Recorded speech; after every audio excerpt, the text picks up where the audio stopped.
Athleden, Westside on XFM 104.9. Sunny day, 2007. It's going so well, wasn't it? Yeah. Going so well, but Ricky then, Gervais. once again, the English language tripped you up. The mouth with the tongue lips was Exactly. all over the brain and talk. The brain and talk through the throat. Oh dear. Oh, language is his tool. So, Rick, I think we should do some introductions, because I think it seems to me every week everyone knows who you are, because you're, the face of the moment, but they forget who, me and the K-Man are. Well, with me, Steve Merchant. Hi. And the K-Man, who's our producer and friend. And can I just say that I really look forward to this show. Right? I get, oh great, we're going to do a show and we're going to play some tracks we like and have a laugh. But now I'm looking forward to meeting Karl. Of course. Honestly, I come in and I see his face and I go, alright. And I'm, just great, like just a little friend. Do you know what I mean? You know when a kid comes on to play with a friend, you go, oh, and can I come out to play? And it's like little friends. It's like that with Karl. Yeah. Yeah, because we don't see him in the week, you see. We deliberately stay away from him in the week so that he'll be fresh to us. Yeah, go on. You start off friendly, like you did today, and as soon as Steve turns up, you start getting nasty and saying things about my little bald head. No, I said, look, okay, right, listen, let me explain. Karl was making the tea, and you know those bins, the sort of like a round sort of Metal Mickey type bin that you can take off the thing? I went, oh, that would make a good little helmet. It would make it look like Metal Mickey, because it's the same shape as his head. Sure. Right? And I put it on, and So far, so good, Rick. No problem there. That's just two mates having a laugh. Right. You're putting a bin on another man's head. Right, it's right. So I put it on, and the swing bit, through gravity and the angle, swung and hit him in the nose. Sure. Right? He went, ow! And I went, I said something like, it's alright. Yeah, of course, because you were being amused. Yeah, I said, it's alright, don't worry. Yeah. And he went, no, I've just washed my hair. Yeah. That annoyed me. That did annoy you, sure. Because there was lots of, like, shit and coffee and horrible gunk. In his hair, or? No, in in the inside of the bin. Sure. But what annoyed me was, he's hardly got any hair. Let's be honest, he looks like Moby. Yeah, so I said, I took the bin off. Yeah. And I was having that, and I thought, You ruined my twat. fun, is what Do you you know thought. what I mean? I said, what's your hair? I said, we could do that now in 30 seconds. Yes. And he looked at me like I was in the wrong. I know. Rick, that annoys me about him. I know. That does annoy me Yeah. about him. But otherwise, he's like childlike. Yeah, in so he's many other great. ways. He doesn't understand that he's hurting your emotions and your Yeah, feelings. but also, right, we were playing football, so I can't play football, right, and so we were playing Was that football. just in the office, or? Yeah, just in the Right, office before he came, right, and we were sort of kicking it back and forth, and I started kicking it a bit hard, and but he was quite good. I said, this is great, right, and we finished anyway, because we thought we'd break something, and I went, I bet you were quite good at football, weren't you? And I thought he looked like quite a natural, I thought he'd be good, he's from the north, and I thought that's all he'd have. You know what I mean? Exactly. And he went, I said, I suppose you're quite good at football. And he turned, the quickest flash, I went, I've scored once. Right? He said, and that's because I was being chased by a bee. And I went, save it. Yeah. He went, no, I said, please save it, because I want to tell Steve that. No, you can continue now. Please tell us the rest of the story. You've scored a goal once Well, because you're being chased by a bee. Yeah, you've done it now, really. I was on the... There must be more to that story, man. I was in the school team. I wasn't that good as a kid at football, to be honest. Mainly down to, I think it's because of my dad. My dad wasn't into football. Right. And I think that's the way it works, isn't it? If your dad's into it, then you could be a footballer when you're older. Sure. Yep. Because you're into it. And so I was in the school team because I got on with the other lads. They let me in the team. Popular guy, yeah. Sure. And yeah, I was stood there doing nothing because I didn't really know what to do. I never knew which way I was meant to be shooting. Yeah. Got all that messed up. Yeah, that is a I just stood there, right, and with my hands behind my back, and something landed on me, on like this part of my thumb. You can't just point, it's radio. It's this bit here. Right, yeah. The base of fleshy your thumb, bit, the yeah. fleshy bit of the Flash on thumb, my yeah. And I thought, oh, what's that? And I looked down, and It it was was a a bee. thumb. Oh, it was a bee, It yeah. was a bee on me. So I start running, Yeah. try to get away from it, and bees, actually something interesting about bees, more chance of getting stung by a bee in windy weather than any other sort of weather. That's incredible. Anyway, so I'm running away. And he said there was no more. Extraordinary. I've already learned many, many things. You're being chased by the bee. It's So windy. I'm running. It's on your thumb, is it still on your thumb now? It's sort of gripping onto me like a stag beetle. Clever. I love it. Oh, Or a bee. yeah. So Yeah. I'm running, and I'm running towards like the goal. Yeah. Oh god! And the ball comes to me. Yes. Wallop, get it in. Brilliant. What happened to the bee though? Did it sting you? They die, don't they? I mean, ultimately it died, sure, but at that particular moment, I did mean, it sting you? this was probably about 20 years ago, so I imagine... No. Once a bee stings So you, did that's it sting Yeah, you? but did it sting you? Yeah. Right, that was the question. When did it sting you? When I was playing football. No, Carl, do you mind me asking, you say you're on the school football team. Was there just 11 boys at your school? Was that how you got in the squad? Listen, Carl. All I mean is, at what point in this story did the bee sting you? Straight away? After or half time. Play a record, man. Oh, he's the best!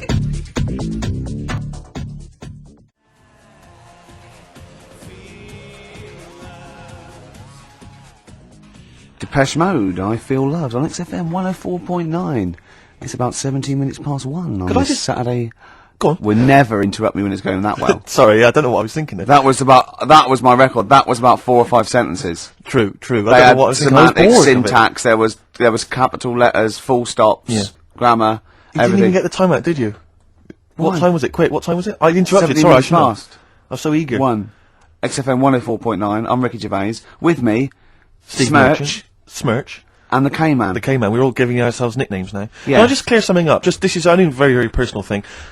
Lots of people who listen to the show that I've spoken to, friends of friends and stuff, they think that I'm the guy that plays Gareth in The Office. Because my voice is obviously very similar. It couldn't be further than the truth. That's so not the case. If anyone's listening, they Could think be it's further me. than the truth. It I could be don't like want a to take table credit playing for it. Mackenzie's performance. That's a guy called Mackenzie Yeah. Crook. He's a brilliant actor. Yeah. Everyone's seen his performance. It's not me.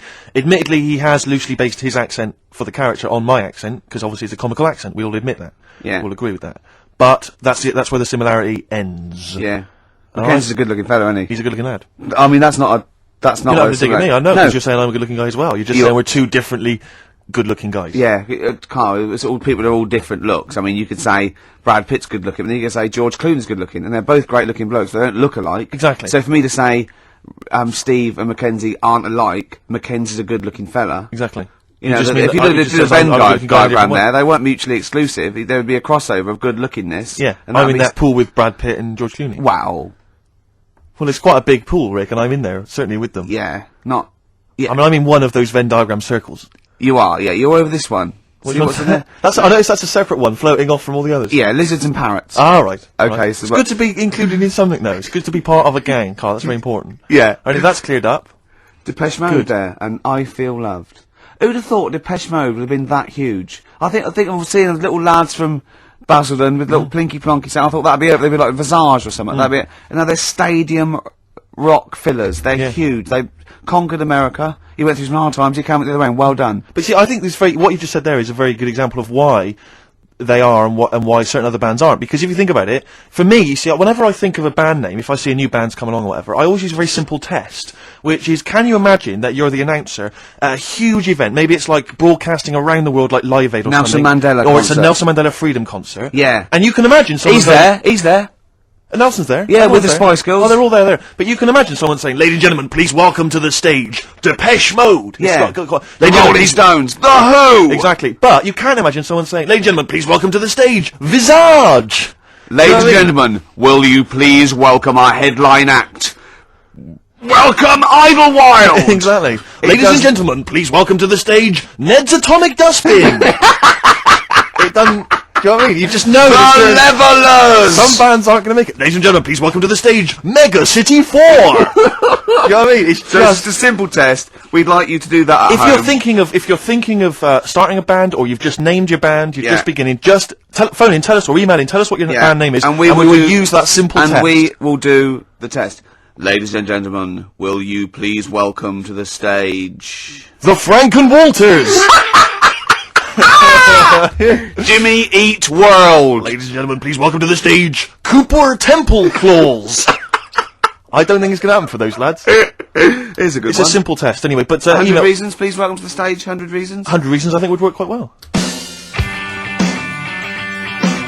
just going to give the email address, ricky.gervais@xfm.co.uk.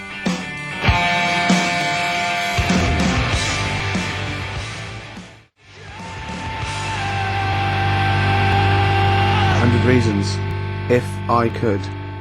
Ladies and gentlemen, will you please welcome to the stage, Pop Will Eat Itself. Carl, have you got like a sound effect or something of like, can we get the atmosphere Cheering. if we're going to test? Cheering. We'll seek it out with. Have you got something there? Have a look on there. I'm just looking in the NME for the kind of forthcoming gigs of the smaller known bands, and it might be a useful place to just begin the. Ladies test. and gentlemen, peoples around the world, will you please welcome to the stage Chumba Awamba? Have you got a sound effect? Have you got one?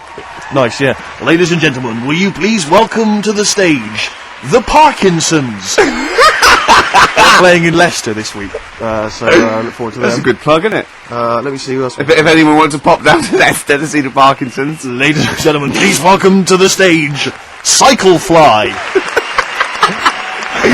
Okay. Oh, there's a genuine one here. This is someone. Simon's emailed and he says, "Will you just test this name for us?" Okay, Karl, if you can, there you go. Ladies and gentlemen, will you please welcome to the stage Coach? Not utterly convinced. No, it's not too I bad. know. It's not. Too I'm worried about the sound effect. We start to sound like Chris Moyles or something when we play a sound Well, he's effect. a top broadcaster. Everyone loves him. Losing weight as well. He is hilarious. funny man. Just there's one more coming here. I'll just check this one. Ladies and gentlemen. Ladies and gentlemen, will you please welcome, this is Chris in Oxford, ladies and gentlemen, please welcome, meanwhile back in communist Russia. Is that a band? I assume so. I assume it's his band, Yeah, isn't it? yeah. Well, how does he listen to us in, hold on, no, this is only local radio. How does he listen to us in Oxford? Well, if only there was some kind of digital format that he could listen via the web net. What is Carl, it? What is Can do the, that. What is it? What? how does he listen in Oxford? You can listen on Sky Digital, Go on. channel 864, Lovely. 864. Yeah. and On the on the internet? web, Yeah. Okay, what would that web address be? xfm.co.uk. Sure. Click on the audio, Yep. and you get XFM 10 seconds behind it actually happened. Perfect.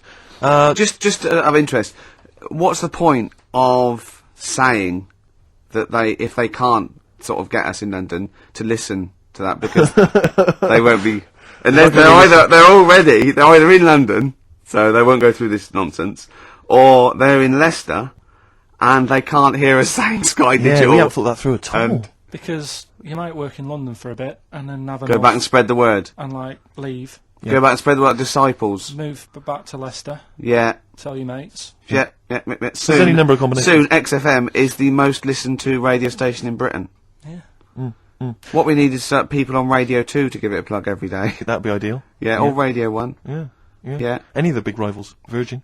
I Yeah. mean, we've often plugged Virgin. It's a good station. 105.8 Virgin Radio London. It's a great station. Really good station. Hard 106.2. Lovely. You're listening to Magic 105.4. Are you getting quite a lot of voiceover work now, aren't you? I am. Yeah. That's not. I've stopped all that though. Have you? Yeah. Oh right. Okay. Yeah. No, it's all right. It You was know. good. Well, I'm all right now. I've got a bit of money. Classic 60s bands. I've just suddenly. Ladies and gentlemen, will you please welcome to the stage The Scaffold? Oh, the Scaffold. You remember the Scaffold, Carl? You picked the lead singer looks a bit like him, but you know whose brother that is in the Scaffold, don't you? Mike McGear. Do you know whose brother that is? What? Do you remember the The Scaffold? They did. Scaffold. Yeah, I remember We'll the drink a drink a drink to Lily the Pink, the And Pink, the didn't they Pink, do the that Pink, with oh, the the Roses human advert as race. well? Yeah. Thank you very much for the Aintree Iron. Do you know whose brother that is? Whose brother? The lead singer? No, the Mike McGear in it. Sort of one of the main men in it. He's one of the songwriters in McGee. No, I The don't. Scaffold. Paul McCartney. You're Is he? joking. Yeah, I didn't realise that. yeah. That's Paul McCartney's brother. Think of that when they go home for Christmas. So I think Lily the Pink was what, about 1970? Yeah. It was number one, wasn't it? Christmas Yeah, number one. yeah, big number one. Yeah, I might don't know if it was Christmas number one.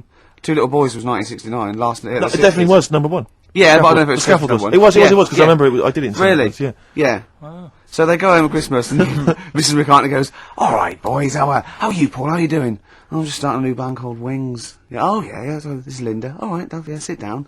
"Mike, what are you doing?" "Just had a number one." Brilliant, round of applause. "How many number ones do you have, Paul?" 19. Still, we know what we like, don't we? We'll drink the Lily the Pink, the Pink, oh, the human race. Paul goes, "Wow, if you want to." The long and winding. Boring. We'll drink a Well, Lily the Pink. Linda, do you want to be in the Scaffold? We're probably going to go on tour and stuff. I know you love it. Well, I quite like it. Yeah. We'll drink a Lily the Pink. Well, What's it called? you're not going to be in Wings if you're going to play with him. Well, I got make a tricky decision. I mean, that's a No, great song. what are you Everyone's doing- loving it. It's what are you- Christmas number one. What are you doing eating his bacon? Well, I love you it. You don't eat bacon. Yeah, but I love the music. He's a great Stop guy. it. What are you doing? Well, I just, I love the music. We'll can't drink a believe it. Lily the Pink, the Pink, the No. Pink. No, you don't. Yesterday, all my troubles seem so... Oh, shut Thank you very much for that. Aintree Iron. Oh, Think of that. imagine that, because imagine how different going, well, you've had 19 number ones. I mean, it can be If around things- time. yeah. Yeah, if Yeah. things stay like this with the Yeah. Scaffold, Yeah. I'm going to rule the 70s. Yeah, if things that carry on going like they're going now, the Scaffold, ladies and gentlemen, Please welcome to the stage, Beck. Oh, nice one.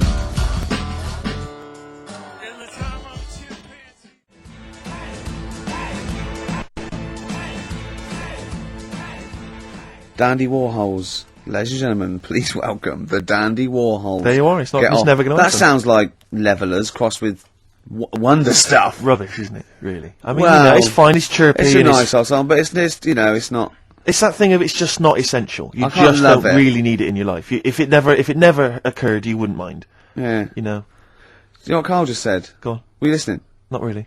He looked out the window, and he looked at me, and he was looking at me, and I looked over at him, and he said, see, now's... That's would be good to die now. Like, what? He went, that weather, that would be good to die. And I said, of what? He went, old age. Yeah. What's going on up there? He's a philosopher, Rick. He is, He's isn't on he? a different No, plane you to can't us. just say it like that. The other week, I came in when it was really miserable, and I said to you, God, can you imagine dying today? Yeah. Because Whereas today you feel it would be a much better day to die because it's bright. the curtains open, sun Sure. shining. It's like... I mean, you'd still be a bit angsty about the dying thing, wouldn't you? I mean, I don't suppose that would be alleviated. Yeah. Sure. Okay. Well, hopefully we'll still be broadcasting, you know, when one of us reaches that happy moment, and we can check. Yeah. It's quite a lot of emails, Rick, coming in about the band names. I think a lot of people are going wrong for a simple reason. They think it's funny to have an ironic band name. Yeah. They think it's a bit comical. And I Yeah. just don't think there's any great bands that have had a comical name that have made it into stadium filling. What was that band? Where's Me Jumper? What were they I called? don't know what they were called. I mean, the obvious example of one that was never going to make it internationally. Splodgeness Abounds? Splodgeness Abounds? No. I like them, though. Splodgeness Abounds. Splodgeness Abounds, they were great. Ladies and gentlemen, please welcome to the stage, Carter the Unstoppable Sex Machine. USM. These are some of the ones we've had emailed in. These are bands, obviously, that haven't made it so far, and I don't think they will. Ladies and gentlemen, please welcome to the stage, the Lazy Birds. Nope. Ladies and No. gentlemen, please welcome to the stage, the Paperclips. That's not a real band, That's what is it? someone sent in. I don't know, yeah, but no band name is weirder than the others, and also you grow into it. I mean, the Stones and the Beatles are iconic because they are iconic bands. What you think you'll grow into? Ladies and gentlemen, please welcome Shuttle Rock. Ladies and gentlemen, please welcome Treehouse Casino. I don't think they're gonna... That's just made up! Well, possibly. Well, they all are, But they all obviously. are. But my point is, people say there's Yeah. no logic to band names, but if you think a band name like the Smiths, Great. that's genius. It is, It yeah. sums up everything that band is about. Yeah. You know, the kind of they're capturing that mediocre world of grim up northness. You know, My it's- favourite, Sonic Youth. Sonic Youth is genius. Nirvana. These are incredible band names. So Yeah. there is some logic to it. Yeah. I genuinely Sonic believe is it's not just great. arbitrary words. What about The Madness? Cure. The Cure. Madness sounds rubbish, Well- but they're good, aren't they? Yeah, but again, they were never going to be... They were never going to be world beaters. But they were a comical band essentially. Yeah, they they were were, a but knees they- up party band. yeah. And Madness is fine for that. But they had some great songs as well, and but it did. Then it sort of turned it all because then. I mean, Rick, I don't know how many members. Not Home Today is a great song. I'm serious. This is from an email. I don't know how many members of the band there are in Chimney Factory, but if there's 5 people, who decided? Have they all agreed? Yeah, that's the best name Do you know we what can I come up reckon decided? Dell. with. Right. Well, he started the band and they Yeah. rehearsed round his house. So Dale went, look, it's called Chimney Factory because my granny used to run it. They go, all right, Dale, but it's not. I've got some other. But no, Yeah. it's called Chimney Factory. I own the van and the amps. Has Paperclips gone? There's a band in Leicester called Paperclips. We can't. We'll just argue over that forever. Anyway, just all I'm saying is think before you name your band, all right? Because it's never going to happen if you've got a comical band name. There was a feminist band called Clitoris All Sorts, which is quite good, isn't Yeah, it? but you laugh and then you just think, oh, Yeah. you know, I'm never going to have that on my T-shirt. Imagine that, clitoris all sorts. It's that time of the day now, talking of that. Yep. Song for the Lovers. Sure, it's beautiful. Now, Steve, I mean, I will play great old tunes till the cows come home. We got to give them a little bit of Dandy Warhols and Air and Athlete. I know that, and they're great, they're good, right? But, I wanted to play a Cat Stevens song, but I thought I'd better not, because I've, play that a little bit. And we quite like resurrecting old reputations, don't we? People like Elton John who had bad faces, or David Bowie. And, People whose names now are largely laughed at in the serious or rock people circles. that people might not have considered. I thought Cat Stevens, oh no, Rod Stewart, I thought. Was he Rod Stewart? Many people now are thinking of the leopard hot pants and the ludicrous Do you hair. They're think I'm thinking, sexy and all those sort of awful stadium sort of disco things, but he wrote beautiful tracks from Maggie May through, and I thought, hold on, 2 birds with 1 stone. What about a Rod Stewart song written by Cat Stevens? wow, is there such a thing? The first cut is the deepest. Let's hear it, Rick. On this album as well is the killing of George, Georgie Part 1 and 2, remember? About the gay bloke. Georgie Boy was gay, I guess. His favourite song. Carl's favourite song, Yeah. right? Brilliant. And I was going, oh yeah, I remember that, yeah. I said about, and I said, did not intend to take his life, he just pushed it when he gets mugged and killed. Do you know what he said? Go on. I was sitting outside, I was singing, he went, well, as I said, they go out too late. They go out too late. He meant gay people go out too late. He went, no, they do. I went, what do you mean? He said, well, they're always out, they go out when people are coming home. He said, if he'd have been in bed by 10, he'd still be alive today. That's a sobering lesson. And he went, Carl. there's one that works here and he's shattered every Monday. Oh, if you're gay and you're listening, just be in bed earlier. Go Yeah. out when sensible people go out. Yeah. You're right, we're not on the continent, Carl, is your point? If you're gay and you're not in bed by 10, go home. Yeah. I don't get it. First cut is the deepest, Rod Stewart. Song for the night.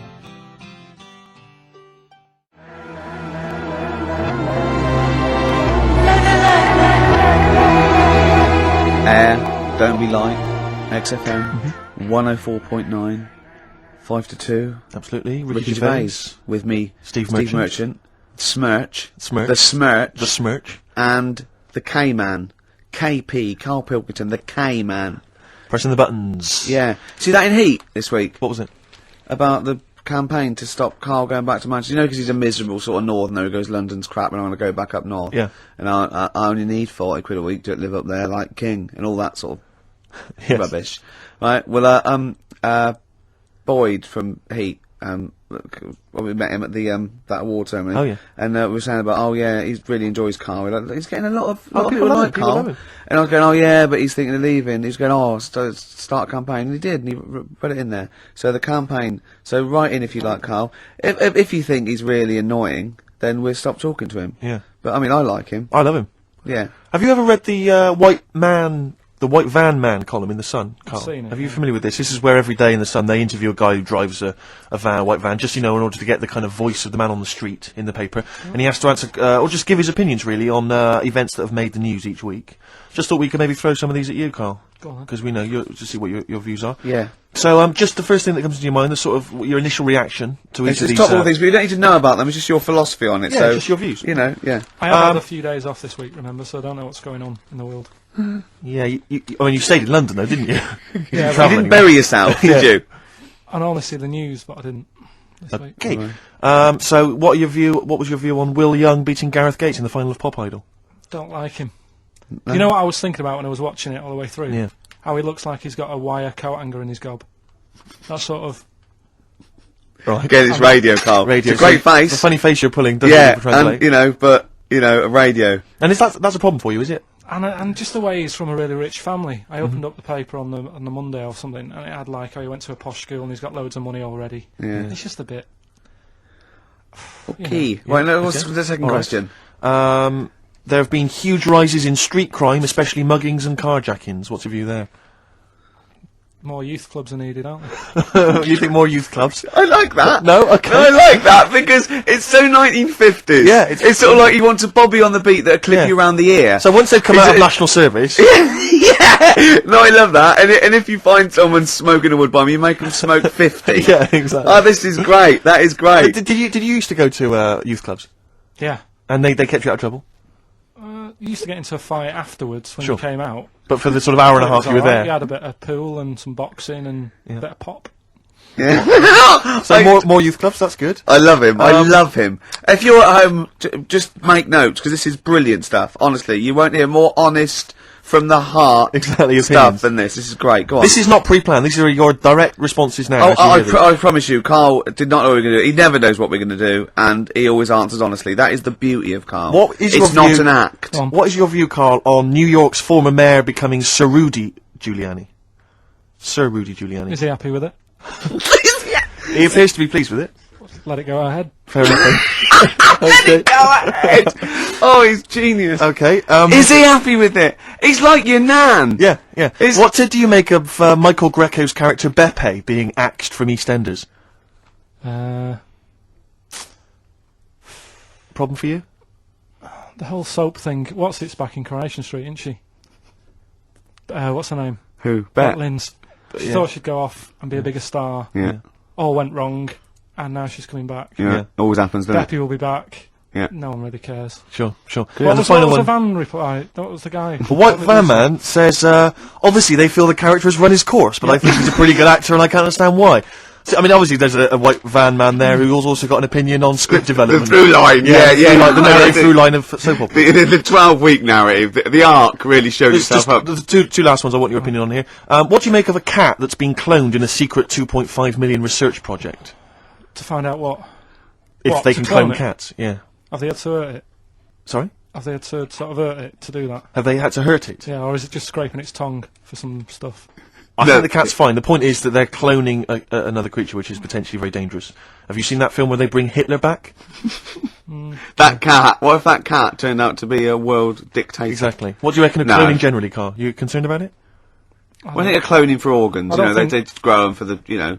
Do you know what cloning means? Yeah, it's when you like make something else that's the same, isn't it? Right. Yeah, I mean it's not going to do any harm. Okay.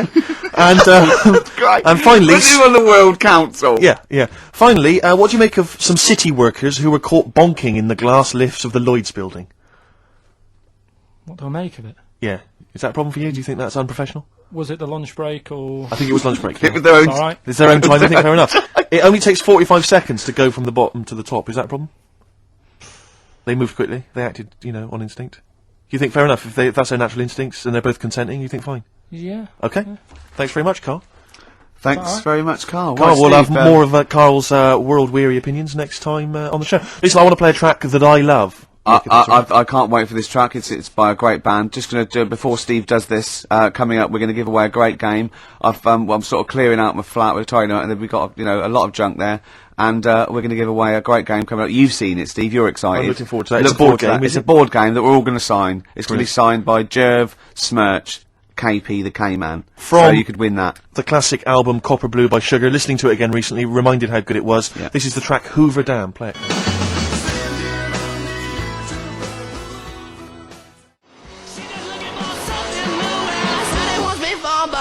Repeating now. White Stripes fell in love with a girl on XFM 104.9. It's 2:10. Right, okay, that's the first hour out of the way. Next hour, Steve, I've got a game to give away. As I say, I'm sort of cleaning out my flat a little bit, and we were going to throw away stuff. And I went, whoa, don't throw that away. Yeah. I can give that away on the show because XFM don't give us anything to give away. No. Does anyone care what happens weekends? No. There's people coming here going, oh, he hasn't turned up, fiddling with stuff, fire alarms going off, the library. But we were looking for a track we played a couple of weeks ago on the same album, and it's gone. Yeah, it's been pinched since we last played it. This is I can't believe it. They're moving. That's like a tip out there, and I have to. No, it is a disgrace, Carl. It is. It is absolutely. It's disgusting. How many of the DJs on this station have won multiple awards like Ricky Gervais? Yeah. How many of them are double award winning? To have someone of my calibre. I hurt my ankle, didn't I? Moving a chair. I had to move my own chair in here, and I hit my ankle. That'll teach me not to wear socks. Yeah. The socks would have just taken out the sting. I think just walking around barefoot generally is a bad idea in London. There's the needles, Rick. There's all sorts. I of know, stuff. or that, well, Posh does it in her video, she walks around barefoot. Oh, you love My it. heart's got a mind of its own. Ricky absolutely loves the current Victoria Beckham. Yeah, film. I like the sentiment, my heart's got a mind of its own. It's like, doesn't matter what I'm thinking in my head, my heart says something else. Of course, what we did for the last week was change the lyrics. Just walked as you around do. for ages. Does anyone else do that? Just go, things like, my wife's got a cock of her own. Things like that, and Seriously, hours of amusement doing yeah, that. just changing it. Just My knob's got some balls of its own. We're doing that for a week. Meant to be working. Yeah. Yeah. Anyway, you were going to give away this game, Rick. Yeah, it's called Donutters, and it's a game for 4 players, or 2 to 4 Have players. you ever played it yourself? I watched. We sort of got it for a party, and I watched some people. Can I try and sell it to punters who may... Yeah, go on. Play the part of a crazy donut-loving elephant in this hilarious game of fun and fast action. Yeah. You put on a little elephant thing, and you have to pull up get up the donuts. Brilliant. Can you be the first elephant to get all your donuts on your trunk? Be the first one... the first one is... So this isn't a sex game, by the way. There's no euphemisms there. Some of this is a bit slightly damaged, the packaging, that's why I couldn't read that. You're joking? Yeah. But don't worry, because you're there not anything in asking there? much for this, are you? We'll start at £5. Bear in mind, it'll be signed by double award-winning Ricky Gervais. No, of course it's free. And Carl went, have you got a question? I went, no. He said, well, something about the Elephant Man. I went, Something about the elephant. yeah, and I went, yeah. You know, John Merrick, he went, yeah. He went, yeah, something about that awful, wasn't it? I went, you know where Michael Jackson actually bid for the skeleton of that? And he went, what, would the skeleton be affected? I went, without it grows, that's what happens, it's nice. And he went, you don't see any of that about these days, do you? I just said, stave it. Although, of course, you have to put on these masks when you play Donutters, so in a strange way, that looks kind of Merrick-esque. Yeah. And the game, Rick, I should just tell people listening, is elephantastic. It is. It says that on the box. It so I'm is assuming that's elephantastic. right. It is elephantastic. I mean, you yourself. Can I say a question, actually? This is a possible question. Okay. Should we sign it first? We should sign it, but based on the Elephant Man question, obviously, we all know who directed the Elephant Man film. Sure. Don't sure. we? Yeah. Parker. No. David Lynch. Lynch, of course, yeah. But do you know who one of the people that got that film made was? He's a very famous comedian. It was his production company that got it up and running. He may be an executive producer. I think he was even the producer of it. And he's an famous American comic actor. You wouldn't imagine this was the same guy who is also producing a very serious, sober film like The Elephant Man, alright? We want to know who was that man. It's a bit hard for that. Well, yeah, but, I mean, that'll separate the wheat from the chaff. Have you seen anything else that's elephantastic? Not even Wellephant was elephantastic. He was Wellefantastic. Rick, have you got any more memorabilia that you want to give to people? Maybe get rid of, because I have to say, I've got the council won't take it away. I've got loads of junk in my house. I've got an old fridge freezer in the front garden. Anyone's welcome to come and pick that up anytime. I'll sign it for them. But what about children climbing in it? That's not one of those with the handles, is it? There's several children trapped in there at the moment. Yeah, but that's a sobering lesson to the local council who won't come and pick it up. It's a problem though, isn't it? Because you can't just smash it up. You're right. No. I don't know what you're meant to do. Well, listen, right, when I was growing up, I remember the council used to charge £5 or something to take away, like, cookers and fridges, so my dad used to bury them. Down the bottom of my garden, I don't know, there's a cooker, there's a fridge, there's a freezer of some sort, there's a dog and a couple of cats. They were dead. I'm not saying my father's quite a mean man, as you know, but my dad used to do that with dead relatives. Yeah, because those funeral parlours take the piss. Very expensive. So a funeral can be, up to 40 quid. Exactly. You know what I mean? Whereas a shovel, borrowed off the bloke next door, that's a massive saving. And not given back, to be honest. Exactly. Yeah, well, he's going to go soon. What's he going to say? Okay, to win Donutters, signed by Mr. Ricky Gervais and two other blokes you've never heard of. It's elephantastic. Yeah. And the question is, what was the name of the famous comedian, American comedian? Give out the number. That produced, and had heavy production involvement in the film The Elephant Man. The email address is ricky.gervais@xfm.co.uk. Karl, what's the phone number? 08700 800 1234. Right, next up, we've had a lot of requests. Karl's popularity is growing. They want to hear his Super Mega Mix, the Britney Spears thing. Big it up. Yeah, it's good. No, tell us what it is. Alright, it's Mark Bean Blade, the vocals of The Unknown, over Britney Spears. Hit Me Baby One More Time. Let's hear it. It's highly illegal.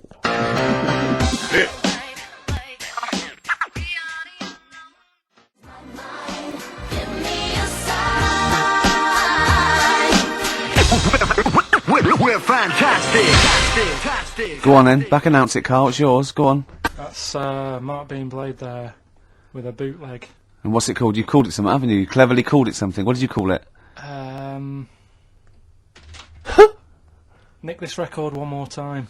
Good. Very good. Karl Pilkington there, breaking all kinds of copyright rules. Now, coming up, we're going to be talking a little bit of Feng Shui. The art of moving things around so it's better. The ancient Oriental art of rearranging your living room. Yeah, the ancient art of don't sit near a window. Exactly. Because you won't get any money for it. And we've got a book. Well, we've been exploring Feng Shui for our own amusement. Yeah, and we're going to be reading some great things. This is just good. It's good, solid Feng Shui advice for us. I mean, what do you need to know? I mean, just keep those questions coming to us. If you've got any question for Karl, don't forget that's an ongoing thing. Anything in the world, any question, personal problems, philosophies, online, it can be out of the. Just ask Karl if you want. Just ask Karl. Okay. All right, Karl, you're up for that, aren't you? Yeah. And you'll give your honest opinion, won't you? Always. Yep. Yeah. Should we give away Donutters? Oh, it's been won. Who's won it, Karl? Scott Hammond. Well done. Well done, Scott. He'll be loving that. He's probably going to have a party, especially to play Donutters. We've had a number of right answers, but I'm afraid Scott's the winner. And the question, of course, was which famous American comedian was heavily involved in the production of the film The Elephant Man? It was, of course, Mel Brooks. Surprising. And he's got a company called Brooks Films. Our first person that called in, I think he was a bit confused. He said, "Is it testicles?" Yeah. When what? The producer went, testicles. Yeah. What was that illness years ago? Right, there was a couple of lads at our school. Oh yeah. had really big heads Right. and webbed fingers. And webbed fingers. And Sorry, wait. Were that... Hold on, did you find him in a pond? Did they used to be little tadpoles? no, Carl, you're not seriously. confusing your past with an old episode of No, Doctor no. Who, are you? What were they called, these two? No, I didn't mix with them. Right. It was just like... Of course not. There was nobody thought anything of it at school. Cause No, it was like, sure. You used to it. It's like, Yeah! It's the North. There goes the creature from the Black Lagoon again. yeah. He He's is late. brilliant at trigonometry. He's late for double maths. Yeah. but, yeah, I didn't think anything of What it. is it called? What is the disease called where two fellas... Are they... Not even related. Rubbish! Not related. Were you near a nuclear power station when you were growing up? Yeah. You weren't really? Yeah.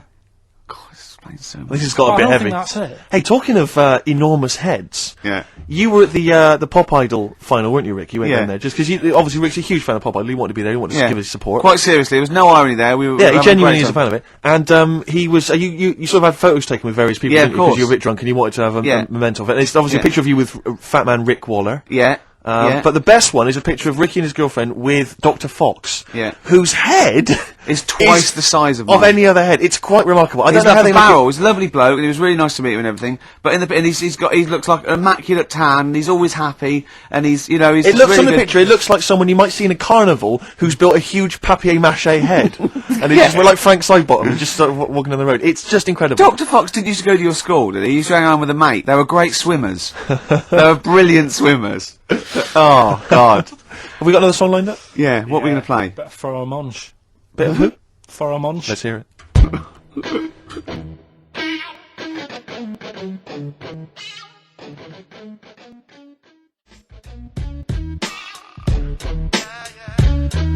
Faramunch, got ya. XFM 104.9. Well, as we promised, some feng shui. What do you want to know? Ratio of windows. It's one of those little books that you see at the sort of like the front desk of like Waterstones or Dillon's or one of those. And it's just it's a little guide. It's should I say what it is? I'm allowed, you may as aren't I?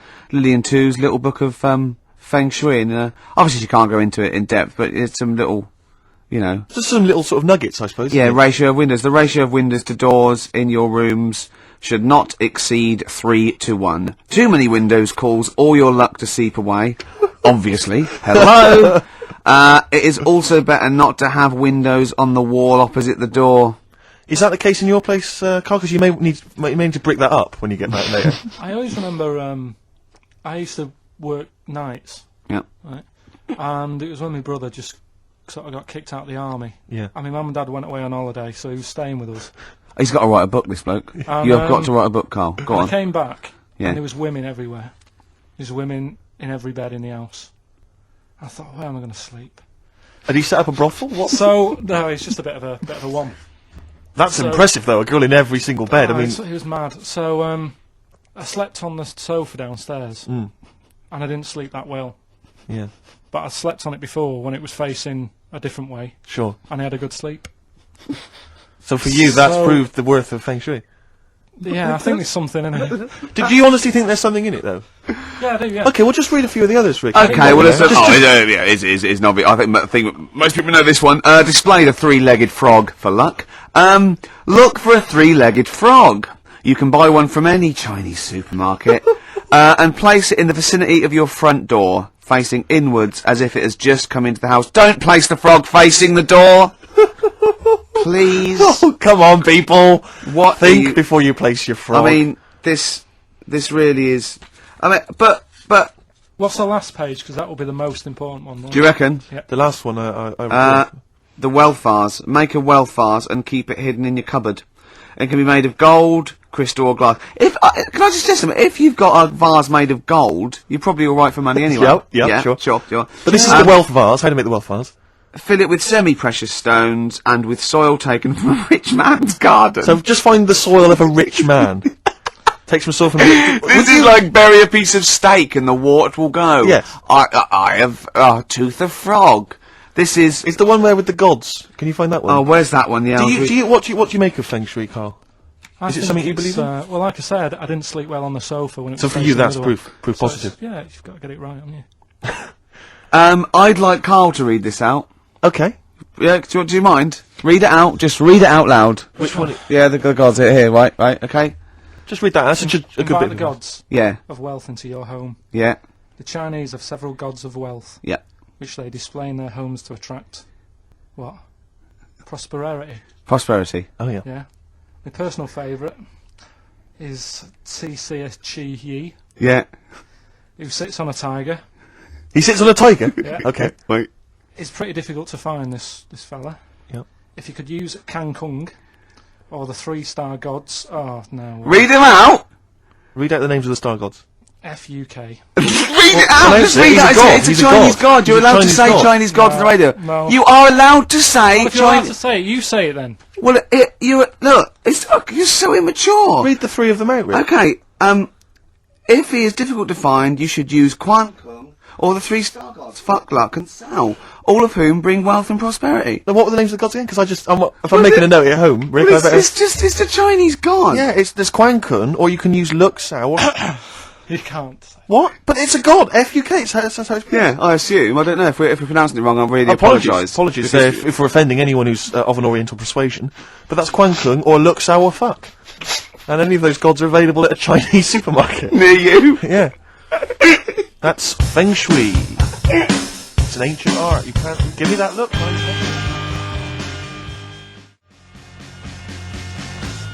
No. Clinic. Walking with thee. So that's Feng Shui. That's Feng Shui sorted. We've given away donutters. We've talked a little bit about band names today. With more insight into Karl's psyche. Now you during that record, you said, we knock everything. You saw something about the Bermuda Triangle, didn't you? That Yeah, when I talked about Ghost, you sort of just, because you don't believe in it. I think it's because you're scared of it, to be honest, and you can't admit to understanding it and Sure. actually believing in it. Sure. Thing on last night, Steve, Yes. Bermuda Triangle. Oh yeah. Do you know much about that? Mainly the song Yeah. by what was his name? What's his name? Bermuda Triangle. Triangle, where people No, disappear. no, Bermuda did- Triangle. What's his don't name? go near. No, Barry Manilow. Barry Manilow. Yeah. Are you familiar with the lyrics? Bermuda Triangle, where people disappear. Bermuda Triangle, don't go near. Yeah. I shouldn't really make a joke out of it. No, you're right. Go on. But what it is, right? There's a program saying what it's about. What do you know about it? As I say, mainly from what Barry's told me, but certainly planes and various boats have gone missing within the Bermuda Triangle. Planes. Yeah, but obviously that documentary didn't explore He it. learned a lot about that. I learned a lot about American history through "We Didn't Start the Fire" by Billy Joel. Again, most So- of my knowledge of the sort of Tsarist Russia comes from Rasputin. Rasputin by Boney M. Well, listen. Yeah, he was the lover of the Russian queen. They put You some know- poison into his wine. Yeah. They shot him till he was dead. Yeah. Which is, go on. Right, well, this, those right? Russians. Sort of bit of an earthquake in the sea. Sure. Lets out methane gas. Okay. Yeah. And apparently, if you were swimming out in the sea Yeah. and there was like an earthquake and some methane came out, you can't swim in it. You just sink. Okay.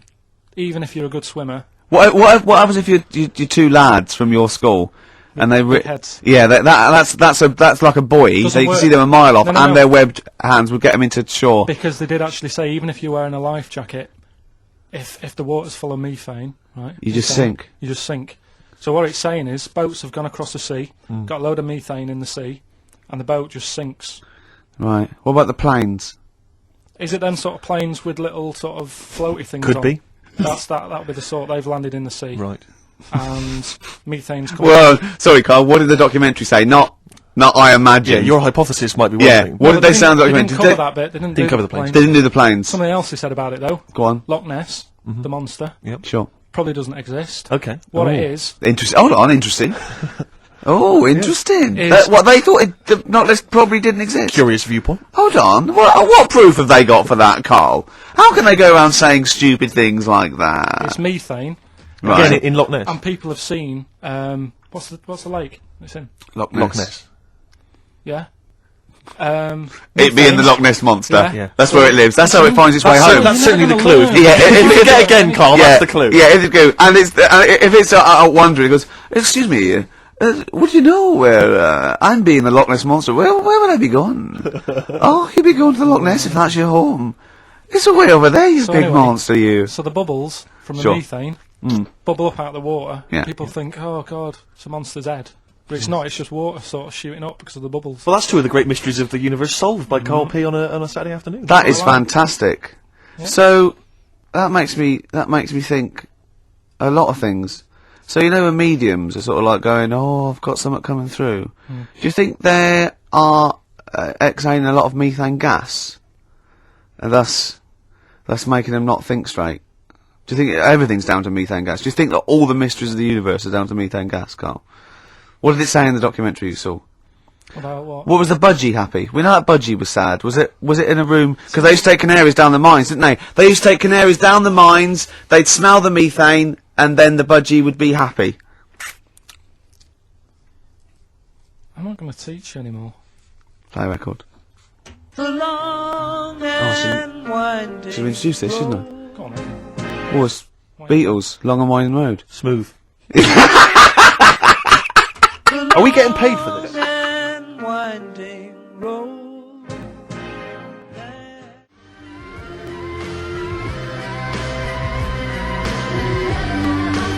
Our Freaks Electric, Richard X and the Sugar Babes on XFM 104.9. Well, nearly through. We've had a few laughs again, Yep. a few tears. Absolutely, as always. Few oh, excuse me, and don't be alarmed. I look quite frightening, but I'm merely a nice monster. I seem to have lost my way home. Could you direct me in the right direction? Nice to meet you. Yeah, Carl Pilkington. Hi. What's your name?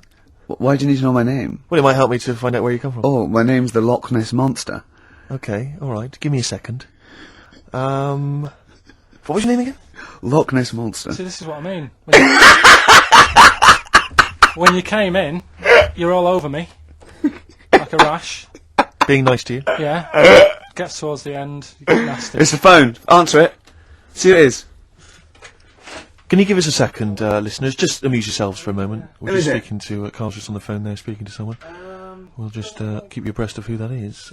is it? Time. It's There's a 10 to 3. listener wants to know if you're doing a live show somewhere tonight. So just a private call now. Asking Ricky. if I he's am, performing yeah. Later. But Ricky, of I course, don't want to has say it appeared now. recently on television. I David don't mind Brent one person in now. I the just don't want to get hit out sitcom on The air. Office, and often performs live at different venues around the Yeah. country. Okay. So while those two take care of business, all right, guys, have you finished that private call? That was a mess. Jeez, that was outrageous. You know you're a fan of Feng Shui, Carl, and you believe it's all true.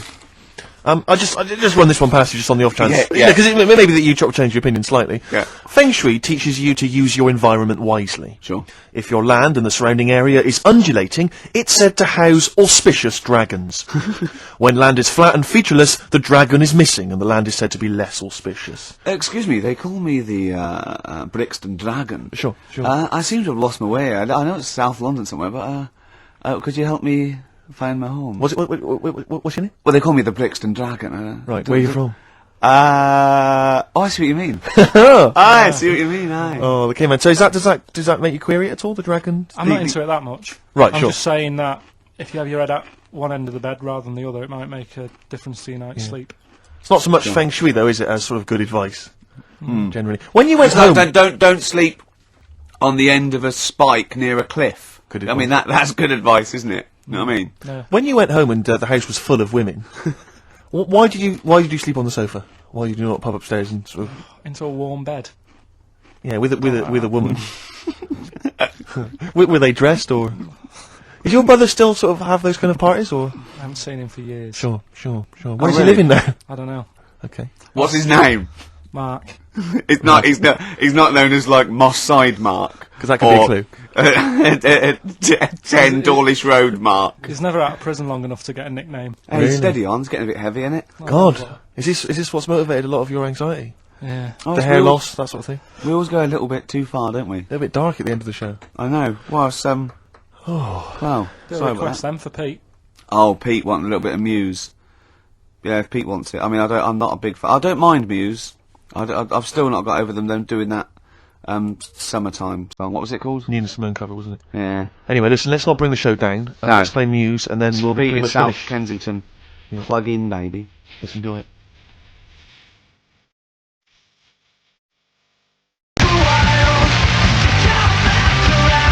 104.9 XFM. You alright? This is Karl, producer of Ricky Gervais and Steve Merchant. They're not about today. Ricky's on holiday. Steve couldn't be bothered. So I'm left here with all the DATs. That's a digital audio tape of all the shows they've done since they've been here over the last, I don't know, year and a half or something. So we'll play you some of the best bits. Alright, so here's the first bit. I just wish we could maybe tape the bits we're not on air, just because that's when Karl comes into his own. Yeah. He just said to me, I don't know what I was doing, I was sort of like pottering around, dancing around, doing something annoying probably, and he just looked at me, I looked around, he was looking at me, and I looked back, and he went, have you ever used a Y-front properly? Genius. It's a great question, because the answer's definitely no. Definitely no. Does anyone use their Y-front properly? And by that, I mean, get your winky out of the little sort of slot provided, as opposed to like put it to one side or pull them down or whatever. Has anyone used a Y-front properly? I don't think I've ever done it. I don't think I've ever done it. I've never seen anyone in a toilet doing it, Rick. You should be looking. I wish I hadn't said that. I caught ya. Really? Yeah. That's actually how you prove people are gay. Yeah. Get them into this conversation. Yeah. It's a trap. Yeah, it's a trap. It was the trap. Yeah. I I'm thought not that gay, was by the the, way. Yeah. You didn't prove I was gay, I double bluffed you. Because I knew the old gay trick. I thought it was the old gay lord say no thing. That is another method. Yeah, That is there's innumerable methods of doing it. That's how Oscar Wilde was caught. Yeah. Yeah. What happened there? Well, the judge went to him, did you see that film last night? Gaylord Say No, and he went, no, and they went take him away. Yeah. Take him down to the cells. Yeah, take him to Reading. It is true. That is well, true. It originated in America. yeah. So many of these things do. It's Yeah. a brilliant point, Karl. I'd like to hear from anyone listening who's, and I mean, well, they'll just lie, wouldn't they, I suppose? Yeah. I don't even use sort of flies. No? Usually. I sort of pull my Y-front, my sort of tracksuit. That's why I wear sort of like elasticated waistbands all the time. Exactly. Just sort Speed. of like... Yeah. Yeah, you got to get in there with the minimum of effort. Yeah, and out. Sure. Often I won't shake. No, oh no. To my detriment, because it often leaks out a little bit later, doesn't it? Ever been out on a date with a girl where it's just trickled down your leg and you wish it hadn't, and you're thinking, what if she gets my trousers off later? She might smell it or see it. What? Like what? I don't know. I don't know what I said there. Right. Rick, I had for Christmas something which I think might excite you and interest you, because I know you're obsessed and interested by facts. Yeah. Don't fiddle with the microphone. Well, I everyone was can just hear looking at what it was underneath it. So this is a book, it's just facts and trivia. It's edited by Sir Isaac Asimov, who I think's dead. So I don't know when my parents bought this book. I assume it's sort of from a second-hand shop or something. Right. It's quite long, but I got it for Christmas. I keep meaning to bring it in, because there are... Generally, the facts are quite sensible in here. And I like to think if Isaac's been involved, they're probably substantiated. It's not like, kind of just this nonsense on the web. I think that this is probably... Or up in Greg's the Baker's that Karl Exactly. gets most of his facts from. The ancient Egyptians trained baboons to wait on tables. Karl, fascinated. Brilliant. That's fantastic. But what my point about that is, why did they stop? Yeah. It's a genius idea. Would you not want to go to a restaurant where they have baboons serving? No, I'll tell you what Depends on happened. few. It might have been like the Planet of the Apes, and they sort of rebelled. One of them could talk. One of them could take his order. And one day went, do you want fries with that? And the bloke got really annoyed and said to answer him back. And then there was some sort of rebellion. Right. Yeah. The Planet of the Apes isn't true, is it? It's not. just a It's film. not. It's not documentary. Right. Okay. I wonder, because what I like the idea of having baboons is the fact that I reckon they're, like, I have difficulty, and I'm sure you do, Karl, like, working out that sort of 10%, you know, on a bill. Yeah. I reckon baboons would find that particularly hard. I reckon you could get away with under-tipping them all the time. Yeah, exactly. Just not leaving enough and just legging it. Exactly. They go away and you go, sucker. Yeah, exactly. So Yeah. I'd love to see Yeah. some baboon restaurants. If there's Yeah. any restaurateurs out there, so Could Terence I Conran or someone. if you do go to a restaurant and you're waiting on those, please don't order the banana daiquiri, because it comes half-eaten. They can't help their little selves. They really can't. They're okay with, like, you know, beef and steak and chips and all that. But there's a little bug. I go, do you want... Can you imagine that, though? Baboons serving at waiting tables. It's genius. Just stop to think about that. It's absolutely incredible. Yeah. It's absolutely dynamite. Yeah. That's a See, good zoos fact. would be a lot more popular if there was, like, the canteen and you could go in If and they be were served. just serving tickets to two, yeah, Exactly. one child, well, okay, go through there. But I think they should do other things, like in the Flintstones, they used to mix cement in that bird's kind of thing. Pelican, yeah. We should start doing that again. Because that also happened in ancient times. Yeah, exactly. According to the Flintstones. Yeah, before they had proper cement mixers, that's what they did. That was how they did it. Definitely, Just animal facts. I remembered one in the week. Go on. There was, do you know them two gay American men who have tigers? Okay, the two gay ones, Those yeah, are go the on. Two possibly gay guys. Yeah, let's not worry about libel law anymore then, or... Yeah, if you go on. shave a tiger's head... Whoa. Right, okay. You've got to treat that sentence with a lot more reverence than you did. Think what you're saying. If you shave a tiger's head... Not just its head, its whole body. Oh, sorry. Sorry, yeah. So I thought you were getting weird. Go on then, yeah, if you shave a tiger, yeah, go on. It's still stripy underneath. The skin's... Is it like rock? It goes all the way through. Yeah. Yeah, that's amazing. Where did you hear that one? I remembered that, like, I was Was watching... that a drunk just shouting it in the street? I shaved a tiger and it's still stripy. Get out of here. Yeah. Well, you know a polar bear? Polar bear's skin is actually black, and its fur is transparent, not white, and it gives the illusion. So it gets all the radiation possible from the sun, but it's still camouflaged.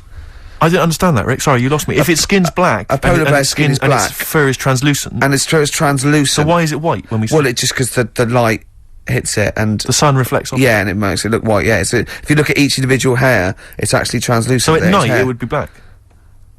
Well, everything is. Is it? Yeah. Oh, not bright stuff, Rick. You embarrassed yourself. Play a record.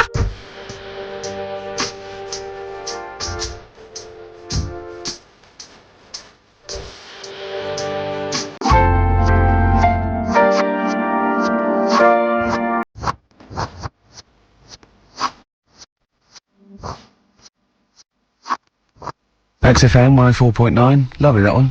Now, again, I broke the rules in the week. I met up with Karl. I had lunch with him, and we were chatting and having a cup of tea, and it got onto one of Karl's favourite programmes was the Tales of the Unexpected. Ah, of course. And all I can think is that he's probably the only person in Britain where they were unexpected. I mean, to him, when that twist came in, then you go, gee, I can't... Yeah. Oh God! Can't believe So it was the tree that did it. I mean, he was probably the only. And we were telling all these stories of horror, and he liked horror stories. And I told him this story, and I don't know if this will come across the radio, but I told him this story. It was a short. It was a horror short. This was a film you saw, was it? Yeah. And what it was, it started off just there'd been a car crash. You see, it's a horrendous wreck, and you saw it from the point of view of the person in the car, and he was calling for his mate, and he was going, Dave. And he sort of looked over and saw a body without a head that had been thrown. He goes, "Oh no, Dave!"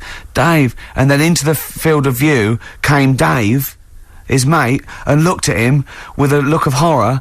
And then it sort of went black, and you realised that he was just a head, and it had been his body. Oh wow! Right? Yeah. And I said, then it came up at the end, at the executions in the French Revolution. People experience consciousness for and he went, oh. No, he said, it wouldn't be for that long. And then he went, if it was a chicken, it would work. Imagine remaking that film, but it's two chickens in horrendous car crash. Their own fault for driving. It would work. No, he wasn't having that. Yeah. No, it was too long. And I think he said, how long was this film? Went, 5 minutes. He went, no. It would work if it was a chicken. I like the way that Karl is something like when you relate an incident like that, he's appalled and offended and annoyed by the people that made it, even though he's never seen it. Oh, he's annoyed. Yeah. Do you have a favourite Tales of the Unexpected, one that you remember particularly that shook you up? Yeah, we were talking about the one on where there's some woman in prison. Have you seen that one? No, I can't remember them all. Right. This woman's in prison. Yeah. And she gets a bit friendly with the guy who takes the dead bodies out. Right. And he said, I can get you out of here. He said, what you've got to do, right? You've got to, I don't know, at midnight. When you hear the bell toll, that means there's been a dead body. Yeah, there's been a dead body. So what you've got to do is go into like the place where all the dead bodies are. Get in the first coffin on the right, and then I'll come along and carry you out, and you can run away and escape. Yeah. Right. So she goes, yeah, all right then. So she hears the bell go. I'll bury you, right? And then I'll come back later and dig you up. Right. Yeah, but that's the point. It doesn't matter. It does matter. Trust me, Karl. It All right, really then, matters. okay. Listen, I don't know if I'm going to ruin this for people at home. Yeah. Can I just skip to the end? I would imagine that she gets buried and he doesn't come back, and she has to get buried alive. Better than that. So she gets in the coffin, and she's lying there for ages. She's buried. She can feel a bit of movement going on, so she's obviously, you know, being carried somewhere, so she's thinking, this is it, I'm getting out. And she's lying there for ages and thinking, why ain't someone coming and lifting the lid off this? Do you know what I mean? Letting me get out. So she's really bored. She gets a lighter out, right? Lights it to have a look at who she's lying on. It's only the fella who said he'd help escape. Oh. How bad is that? That is... How bad is that? So it is quite important that she's buried alive then, isn't it? In retrospect, you realise that the jeopardy is that she's buried alive and can't get out. Yeah.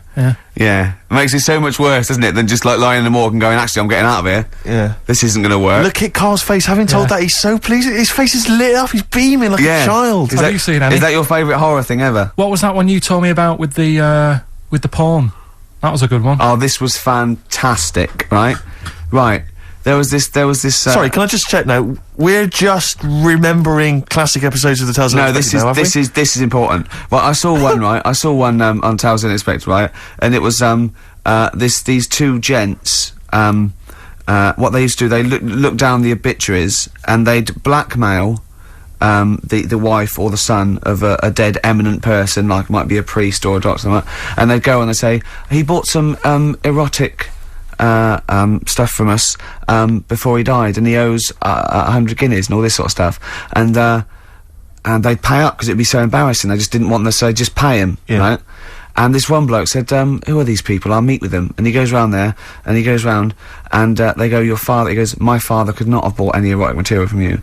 No, he did, he goes, he couldn't have, he's blind. Right, and that was the twist. And Karl went, so it was magazines, not videos then.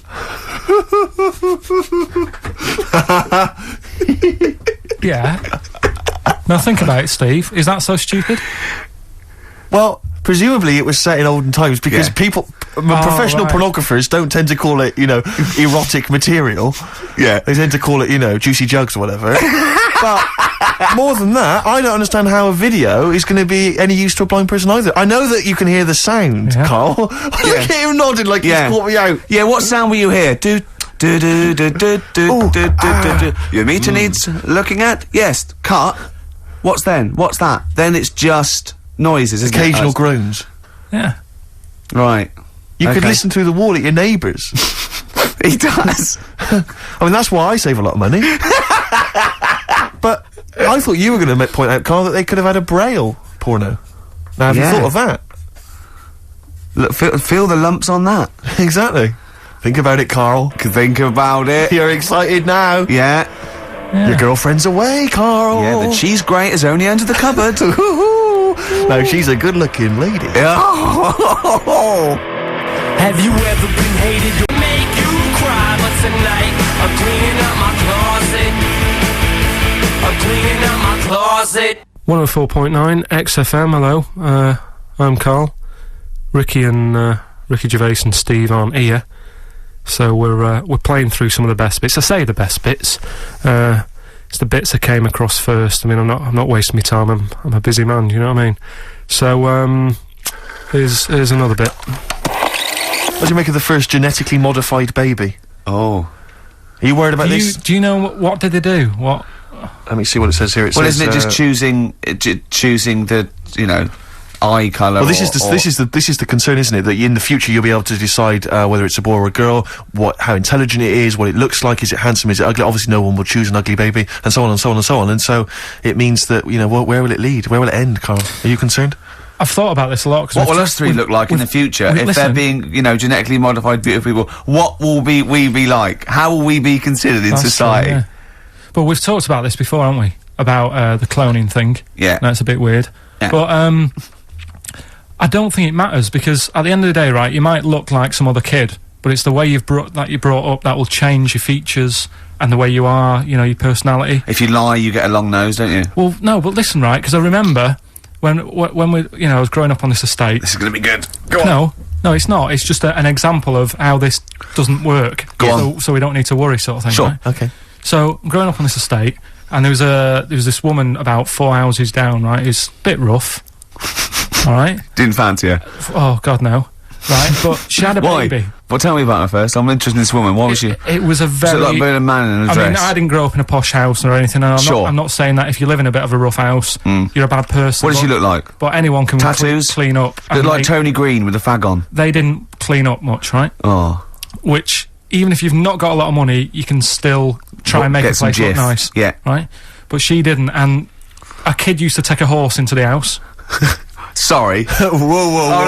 Whoa, Neddy. What do you mean a kid used to take a horse into the house? Where did he believe get it, a right? horse? Must have nicked it from somewhere. Must have done. you seen a horse in it? No. What, is that from outside the saloon round the corner? Yeah, was it just tied up with a bit of leather? Right? And, Oh, that's great. I'd Did been Big out. Jake come and looking Exactly. for it? I'd been out. Oh. Nicked Right, away. so let me get this. This was before the lynching stopped or after? Where did he get a horse from? What do you mean he must have nicked it? His mum said, where'd you get that from? I bought it. All right then, but keep it out of the kitchen. I don't want you going Catlin rustling. Where did he get a horse from, Carl? And how long did he have it for? Was he Until- leading it or riding it? Mum, open the door, I can't I stop! can't stop it. Open the patio door as well. I'll be. Looks like we got us a runaway. What do you mean? I don't know, but the thing is, they couldn't afford to buy one because they're not cheap. So I'm just guessing. Maybe that's wrong of me. But I think... He had a horse. Yeah, right. So That's why the family didn't have any money. They'd spend it on the horse. No, I don't Exactly. think, that's what I'm saying. I don't think they would have bought it. So anyway... Yeah, it's so, wise to whisper, Carl, in case they're listening. Yeah, and They could be in the room next door. It's not buying it, it's keeping it as well. Oh, so I was like in the car with my dad coming Yeah. into the avenue, and you used to have to drive down it to turn round. And, Yeah. and you know, sort of go back to our house. you had the traditional method of transport. Yeah, And the horse was in the lounge, reading a paper. just like walking around.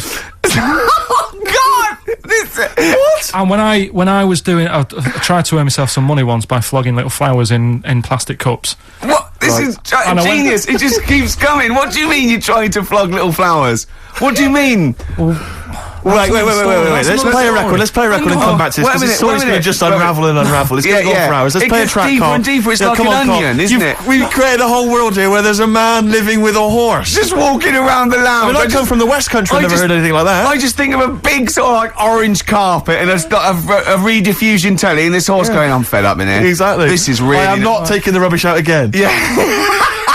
Right, play a record. Let's have Velvet Underground. We've got that lined up. Oh, yeah, the God. classic from the first album. I'm waiting for the man. Let's come back to the horse in a second. Little flowers in pots. What do you mean?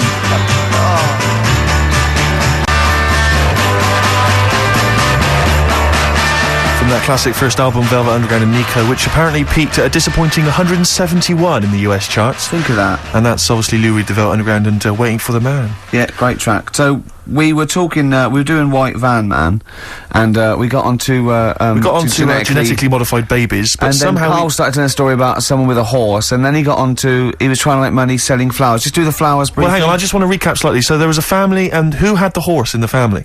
It was... Because you lived on an estate in Manchester. So didn't the you? mother was a right pig, apparently. I don't know if that's You don't relevant. need to go that far. But you- But well, what go I'm on. trying to do is like make a picture for you so you understand. What did And she what a look picture like? it Who is. did she look like? Bit of a, and no disrespect to her, bit like Pauline Quirk. Quirky, yeah. Right? Okay, I knew you were going to say that. I knew it was going to be Paul. Did she have any tats? Did she have any I've tattoos? never got that close to her. Okay, all right. So who had the horse? Was this her son or her No, husband? her daughter. Her daughter had stolen a horse, Yeah, from I don't know where. There was I think there was some stables down the road or something. and they kept the horse in the house with They them. kept it in the house. Did But they they didn't get have caught? it for long. No. So, and you said you were in the house one day and you saw the No, horse no, in what there. happened was I was they did this thing at school about raising money for charity, right? For some local charity. And they said you can do anything to raise money, and they came out with all these ideas, and I thought that's good. What was the charity? But I don't know. I thought forget the charity.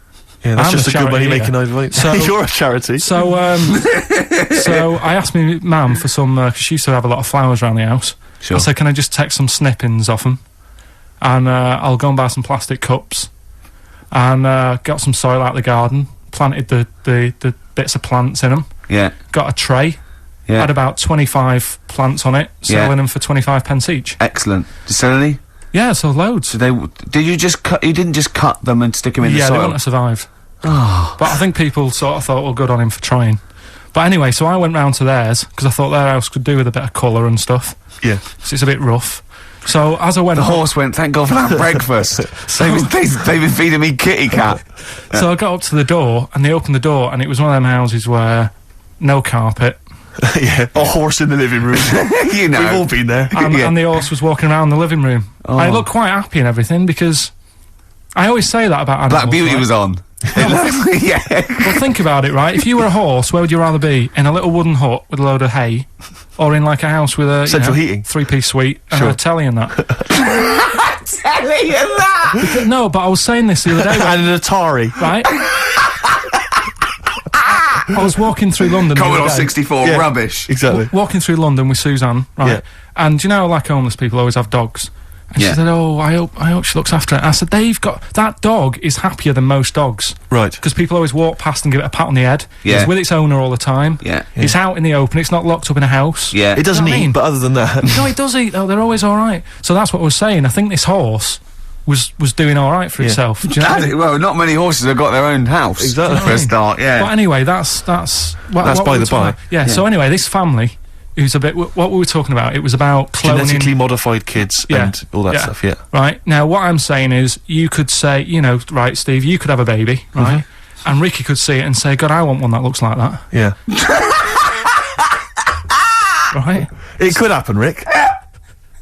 So, Come on, work with him. so you take it to the doctors, and I don't know what they do, they inject it with something or whatever, Yep, that's how it's done. Yeah. and get a little baby, and there it is, it looks the same. Now, the thing is, you separate, you both go off and do your own things, Yep. right? Now, you look at Stephen, you look after your baby, Yeah. you treat it well, you give it good food and I'm that, a good dad. all the vitamins and stuff. Yeah. Ricky just gives it cheese, right? So then it changes its looks. It goes a bit fat, you know. It gets tired easily and that sort of thing. Now, when this family, Why am I just feeding a baby cheese? right? This family who had a horse in their house. Yeah. They had a little baby, and my mum went round and said, "You're not going to believe this, but it's a beautiful looking baby," right? Yeah. And I was like, well, you know.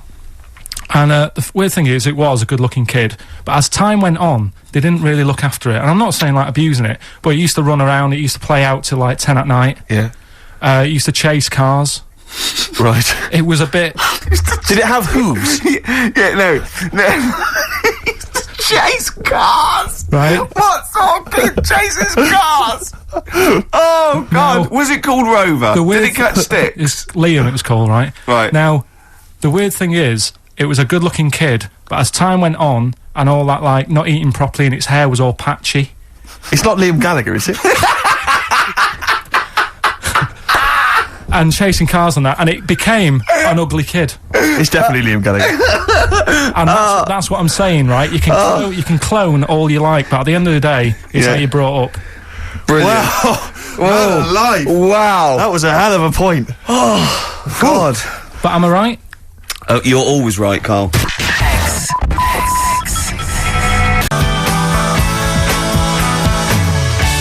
Alright, this is Karl, the producer of Ricky Gervais and Stephen Merchant on XFM 104.9. We're playing out some of the best bits, hope you're enjoying it. Here's another one. And now it's Carl's bit. It's the re-education of Karl. He's like Liza Doolittle. And now he's coming to, or Lawnmower Man, if you've seen that film. More like Lawnmower Man, if you've seen the film. You'll know what I mean. And his homework was to just study quotes, really, on happiness and stuff, and general well-being. He's not a big happiness quote fan, are you, Karl? Not really. So what have you done? You've come up with something, haven't you? Right, yeah, I told you, right? Because a lot of these are just things you say every day. They're nothing special. So what I'm doing... Well, you say them every day. Well, the sort of things you come out with and you don't even think about it, do you know what I mean? Yeah. They're on the TV all the time, people on the radio are saying these sort of little quotes. Sure. And what I've done is, remember that programme on Channel 4, Faking It? Yeah. Where they got some, like, posh kid to be on a door and all that. What I've done, I've... Imagine if that was the pitch for the show. Dear Channel 4, just gonna get a posh kid on a door or something? Yeah, Yours come sincerely, in, Karl. come in. Yeah. TV producer. Yeah, go on. So, what I've done, this little book of quotes, happiness quotes, I've picked two that are real, Okay. and I've made one up, right? And we've got to guess. And you've got to guess. Okay, then, It is. go on Well, I'll tell you what, Rick, why don't we, when we've heard them, we won't confer. No. You'll write down yours, Yeah. A, B, or C, and I'll Yeah. write down mine, and we'll Sure. see how it Okay, works. Carl, off you go. Right, and just because I'm looking at this book, it doesn't mean I'm actually reading. No, I know, Don't no, worry, I know. we're clever. No, no, we know, we can't see yet. Like, yeah. call my bluff. Yeah, go on Okay. then. Nothing is worth more than this day. Okay. Yeah, Yeah? All right. yeah. The way I see it,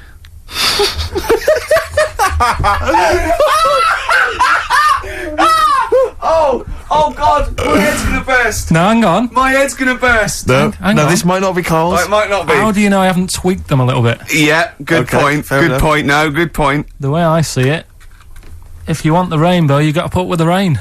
Yeah. Okay. Okay. All right. All right, yeah. Okay. Hang on. It's not here.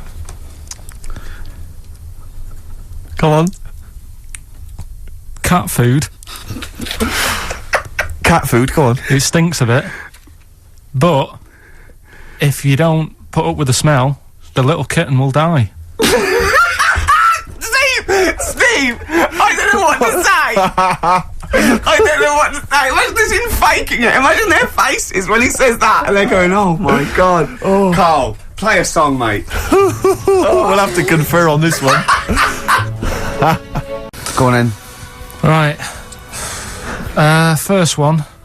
Nothing is worth more than this day. Excellent. Next one. What does that mean? Well, cherish now, cherish your Yeah, time. okay. Because you can't get it back, and Yeah, you know that's the way I saw it. Carpe diem, whatever it is, seize the day and all that. Okay. If you want the rainbow, you've got to put up with the rain. Yeah, of course.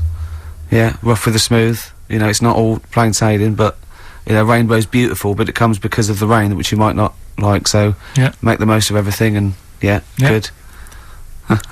Cat food doesn't smell good, but if you don't put up with it, then the little kitten will die. Right, now, Carl, that is a good effort. Now, that one's yours. I mean, obviously, right? Right. Right, no, but it's a good effort, right? I mean, it slipped seamlessly into the others. Yeah. Don't think it didn't. No, but it's good. I mean, we knew it was that one. But what I will say is, it's good. But what you don't know, maybe subconsciously, is, I mean, it's very similar to the putting up with the rain and the rainbow. But that's good. Why do you think that? Well, What does mine mean? well, even though it smells bad, it's good for something. Right. So See, that's I didn't look at it like that. What do you look at? I kind of thought. Was yours more specifically about cat food, generally? Because, you know, normally they it's an analogy. Yeah, or a metaphor for something, you know, much bigger. Well, no. The way I mean, looked at it- Dolly Parton, who I think did the rainbow rain thing, she wasn't specifically concerned about weather conditions. No. It was a sort of general idea. It's all about life. Yeah. It Well, exists. that's what I've done. Go on, I've used an everyday thing Yeah, and put it with today's problems. Right. Go on. So, like, my girlfriend, yeah, she might like to go shopping for clothes. I hate it, right. but because I love her, I put up with it. Ah, that's nice. Yeah. Yeah. So you love that little kitten. You can't stand the smell of the stuff you got to feed it, but because you love it, you go, well, you know, I'll put up with this just for a few minutes, and then I can like squeeze its head later and give it a little. Sorry. Squeeze its little head. Yeah. Yeah, well, that's just the thing that I do with cats. Put it in a bag and drown it in a lake. I can feed it and then I can throw it against the wall. exactly. So you didn't see it like that, did you? No, that's very good. So it's about love, is it? It's about putting up with the bad things Yeah. for something you love. Yeah. Well, that's nice. But That's very Carl, good. you seem now to be convinced and rather smug that you've tricked us and that you've fooled us and that we didn't understand it. Well, But then- I say that's your fault, not ours. No, it's not though. I mean, look, that man in Forrest Gump, he was a bit of a nutter. And he came up with the life as a box of chocolates thing. Yeah. Now, if that was in this book, you say, oh yeah, brilliant, you know, good bit of work. But if he was sat here doing the show with you, Yeah. you'd be taking the mickey out of him. Sometimes I feel he is. No, but Carl, I could. In fact, if people are out there, we're too lazy. Could you write down everything Carl's ever said? Because I think we could publish that. Yeah. He said one today. He saw my salamander. It's not a euphemism. He saw my salamander, and it's just sitting there in the tank. Your exotic pet. Yeah, and he's worried about there not being a lid on. And he said, I went, what are we worried about? He said, wow.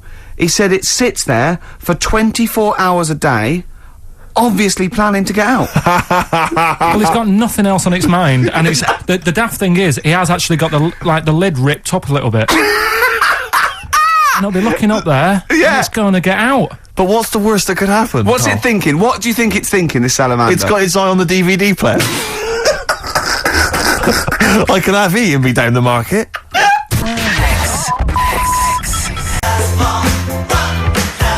Class.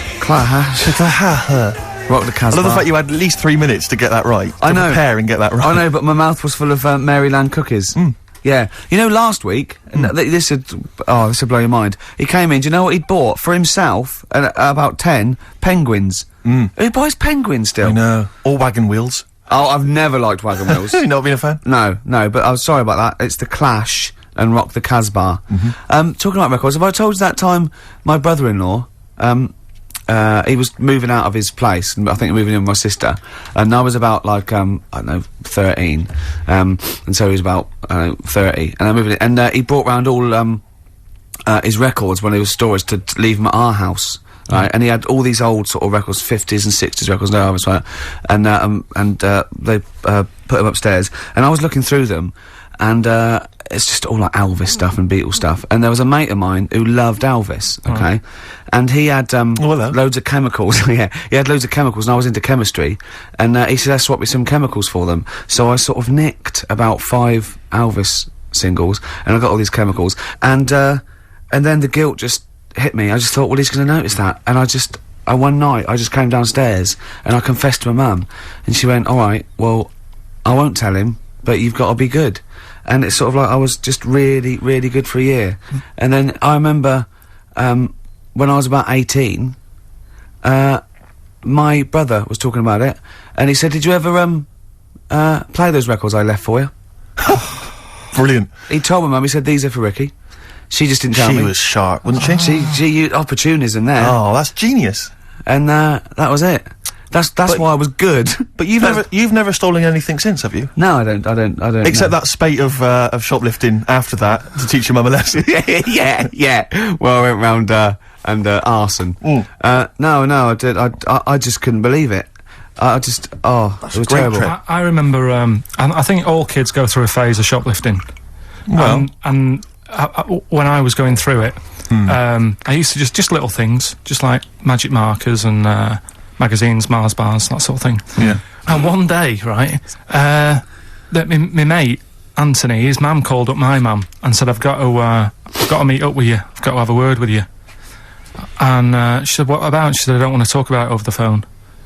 So she goes, oh, right, well, yeah, come round tonight then. So anyway, my mum sees me, she don't want to be in an awkward position and, like, be a bit embarrassed and what have you. So she sees me and she goes, right, Anthony's mum's coming round. What have you been doing? Yeah. So I go, oh, God. I said, I've been nicking stuff. So she goes, like, what? So, not big stuff. I've had a few calculators and Mars bars and stuff. How many? I'll just work it out, hold on. Works out at 7.2 per day. So, how many calculators do you need? So it was when that phase... You failed maths, didn't you? Everyone wanted a calculator. It was like a trendy thing, wasn't it? Right, oh yeah. In Manchester a couple of years ago, yeah. So anyway, so I told her all this and I confessed to, like... Computers will make it there one day. Confessed to... There's magic in the back of battery. Go on. Confessed to nicking all this stuff. She comes round, she only wanted to borrow some money. Brilliant. She said, oh, I don't like asking. I was a bit embarrassed to ask you over the phone, but can I borrow 20 quid? Oh, that's fantastic. And there's me. That's great.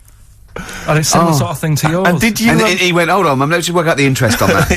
I bank 10%. She'll owe you £4.40. Oh, so your mum was a loan shark. yeah. And did she mention? She went, I just stuff with that other? Because what I'm saying is, presumably you got your mate in trouble. No. Right, you know, that's great. Anyway, should we have some more music? Cause, yeah, we've been waiting for hours. What are you going to play, Carl? We've got the Cooper Temple Clause lined up. Brilliant.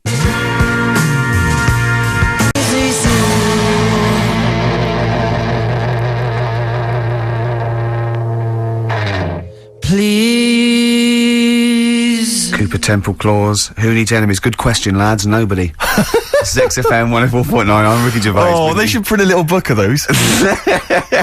They're great. Oh, how you can relate any song or artist to anything else. Easy, Joyful. easy. Well, yeah. So me and Karl went out for a beer, and it was great, wasn't it? Yeah, I enjoyed We myself. started yeah, off, it's good. and you met my mate Robin, didn't you? Yeah. And some of the stories. Do you want to tell Steve some things about Robin that you Robin, done? do you know him well? Yes. Well, do you know about his worm problem as a kid? Go on. Right. What I can remember is he had worms as a kid. Not sure how you get him. He never answered me. He was getting a bit touchy about it. 'Cause Right. this is like the second time I met him. I think he was a bit annoyed that Ricky told me about his problem. What Yes. now? Now, straight away, you not being there, instinctively, what do you think went on with this story about worms? My suspicion Yeah. is rather like when you told a group of people that Robin had once suckled milk from a cow's udder. Yeah. He told me that. Yeah, did he mention that as well? Yeah. Yeah. My suspicion is that, like the cow story, the worm story is not true. But And why Robin- why would he get so sort of uppity about it? Well, Because it's not true. imagine if that wasn't the first time he'd done it. Imagine if he did that every single time he was with somebody for the first time and Robin was just met them. He will tell that story to anyone. But they do say there's no smoke without fire. Oh, Robin! I also told him that the way Robin cured these worms Yep. was because the doctor told his mother, right, to hold a piece of ham or cheese near Robin's anus so the worms would come out for the food, and he believed it. I'll tell you why, though. I said to Robin used to sit on spam to try and get the worms out, and he believed it. But Steve, right, do you remember that story about 3 or 4 years ago where there was some bloke in the army, he went away to somewhere, Vietnam or whatever, he was messing about in the woods, Messing about in the woods. Shouldn't he have been fighting? whatever, Yeah. right, and he walked through some lake, and I think he'd cut his toe or something on something, and some worm of some sort crawled in the gash, Yeah. and it was in his body, and the doctor said, we've got to get this out of your body. So what they did was, they said, right, the thinnest part or something of your body that things can crawl through is on the top of your head.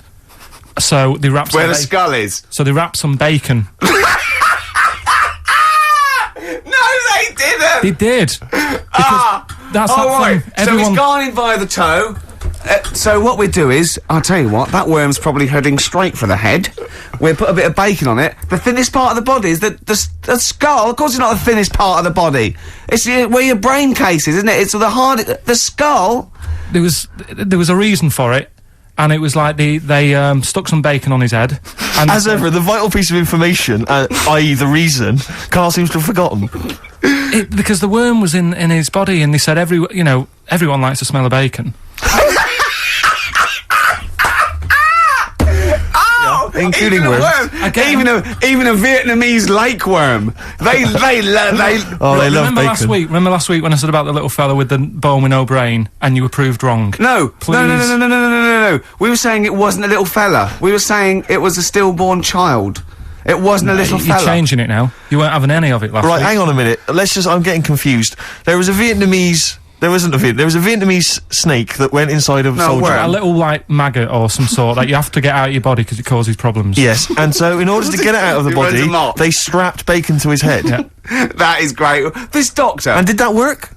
I think so. They had a picture of him smiling. Oh, God, what, the worm or the bloke? The bloke. Oh, dear. Honestly, I hope someone knows the story. And Right. it was about 3 years ago, I reckon. Okay. And, yeah, it did work. G.I. Bacon. So this is why when And so what, the worm burrowed out of his head to get the bacon? get to the bacon. Right. That's great. So I love that. this is why when Robin was telling his story, I was a little bit disappointed if it wasn't true. Right. Because in a way, You know Robin's never been to Vietnam. No, but what do you really think that Robin, well, as Robin said at the time, Karl, why would I sit on ham then tell Ricky Gervais? It's a very good point. because if he was a kid, you do daft things like that as a kid. Right. You know It's what I the mean? telling Ricky Gervais, though. Yeah. And Yeah. then, oh, bless him. Okay. And then anyway, then Robin left, and I tried to chase him, but he got away. And he knows that we, yeah. And then we had a few pints, and then Karl embarked on some of the greatest stories ever told. Can you tell the story about your dad? Let me run it. I haven't spoke to him all week, so let me run it by him. Okay, play record. Because What we got? we've got one of Steve's Yeah, well, tunes. bizarrely enough, this comes from the Teachers 2 soundtrack, the soundtrack to the current TV series. There's a slight whiff of nepotism in the air. Yeah. Rick, would you like to explain why? Well, that's why you're doing it. No, my girlfriend worked on it. But Yeah. you were going to play this anyway, weren't you? Well, I was actually. Bizarrely enough, I was going to play some I Am Clute, and this is from, as I say, the Teachers soundtrack. And this is called To You. It's a good track. That's I Am Clute, and a track called To You from the Teachers soundtrack. That's also got, I noticed the Electric Soft Parade, The Hives, Star Sailor, Feeder, Turin Breaks, Mercury Rev on there. It's a good little collection. Lovely. Carl has just had confirmation. He's looking smug because someone phoned up and went, "It is true. It's a Laogai chi worm, and you wrap bacon around your head." That's all the bloke knew as well. Yeah. And his name was Gary. Yeah. So I'm not having it. No. And he said, see, that's why the Robin thing isn't so weird. He said, but when you said he tried it with cheese, he said I was having none of it. He's got standards. Strokes, hard to explain. Like Carl, really. Yes. Yes. So, Carl, concentrate. Yeah, go on. So, we'll leave the worm with the bacon wrapped round the head, shall we? Well, if you're ever caught in the jungle, Yeah. Always carry some... bit of Danish. Good advice. Lovely. So, would you like to start on your... to Steve, because I've heard all these. Well, we won't do them all. We'll start off with the Mr. Freeze. Tell Steve the story of Mr. Freeze. This is the first time he nearly died. This is the most serious of the lot, really. So, what it was, do you know, like, I don't know if your mum and dad did the same thing, but, like, they do the weekly shopping on like, a Friday. Yeah. So when you got to Thursday, there wouldn't be much stuff left in the cupboard. It'd just be like, you know, your Jacob's crackers and stuff like that. So when they'd been to the supermarket and they came back, I was like, you know, what's that saying? Like a pig in... You know, I loved it. It was like loads of food coming in, loads of biscuits. What is that saying? He nearly said pig and shit. Right. Is that the same? Yeah. Right. So yeah, all this food comes in. Thank It's God like- he didn't. Otherwise he'd have been in trouble. That's true enough. Because he's culpable for our actions, because Exactly. he's the producer. So technically, that twat's in charge. Go on. Right, so anyway, so there's loads of food, and I'm like, oh yeah, look at this, and chocolate biscuits, and, you know, penguins and stuff. Bacon. So, and bacon. Just in case, you never know. So anyway, my mum and dad's putting the food away. Me and our kid are like, he's already grabbed something, gone back upstairs. It's like feral children. it's like a quest for fire. And then they run upstairs. What did he do, sit under the bed, gnawing at some sort of pig's trotter? So I saw, do you remember Mr. Freeze Pops? I do, yes. Well, they're kind of like popsicles, icicles. Yeah, but really long, like Yeah, a foot yeah, long, yeah. right? Yeah. So I thought, I'll have one of them, so I grabbed it. Went for the nutritious stuff first. Absolutely. And like my mum and dad are putting this stuff away and what have you. And I rip it open and knock it back, right? Straight away, just right back like Swallow that. it straight right away, down But it went down the wrong way, right? So I What, was down like, your shirt? So I was like, oh God, I can't breathe. And my mum and dad didn't even know what I'd ate. Do you know what I mean? I ate it so quick. Yeah. And I'm sort of tapping my mum on the back, going, and she's going, oh God, you know, he's choking again, because I was always choking. If it was one thing, I don't know if I've got like a small throat, but I mean, even Ricky knows I can't drink that much, can I? Yeah. Do you know, Or eat pebbles. I'm not a quick drinker. I'd always, I think I'm scared of like swallowing stuff. Yeah. And it was like bottle tops and mint imperials and stuff. I was always choking on stuff. Oh, jeez. So anyway, she's going, oh God, what's he picked up on it now? Drop it!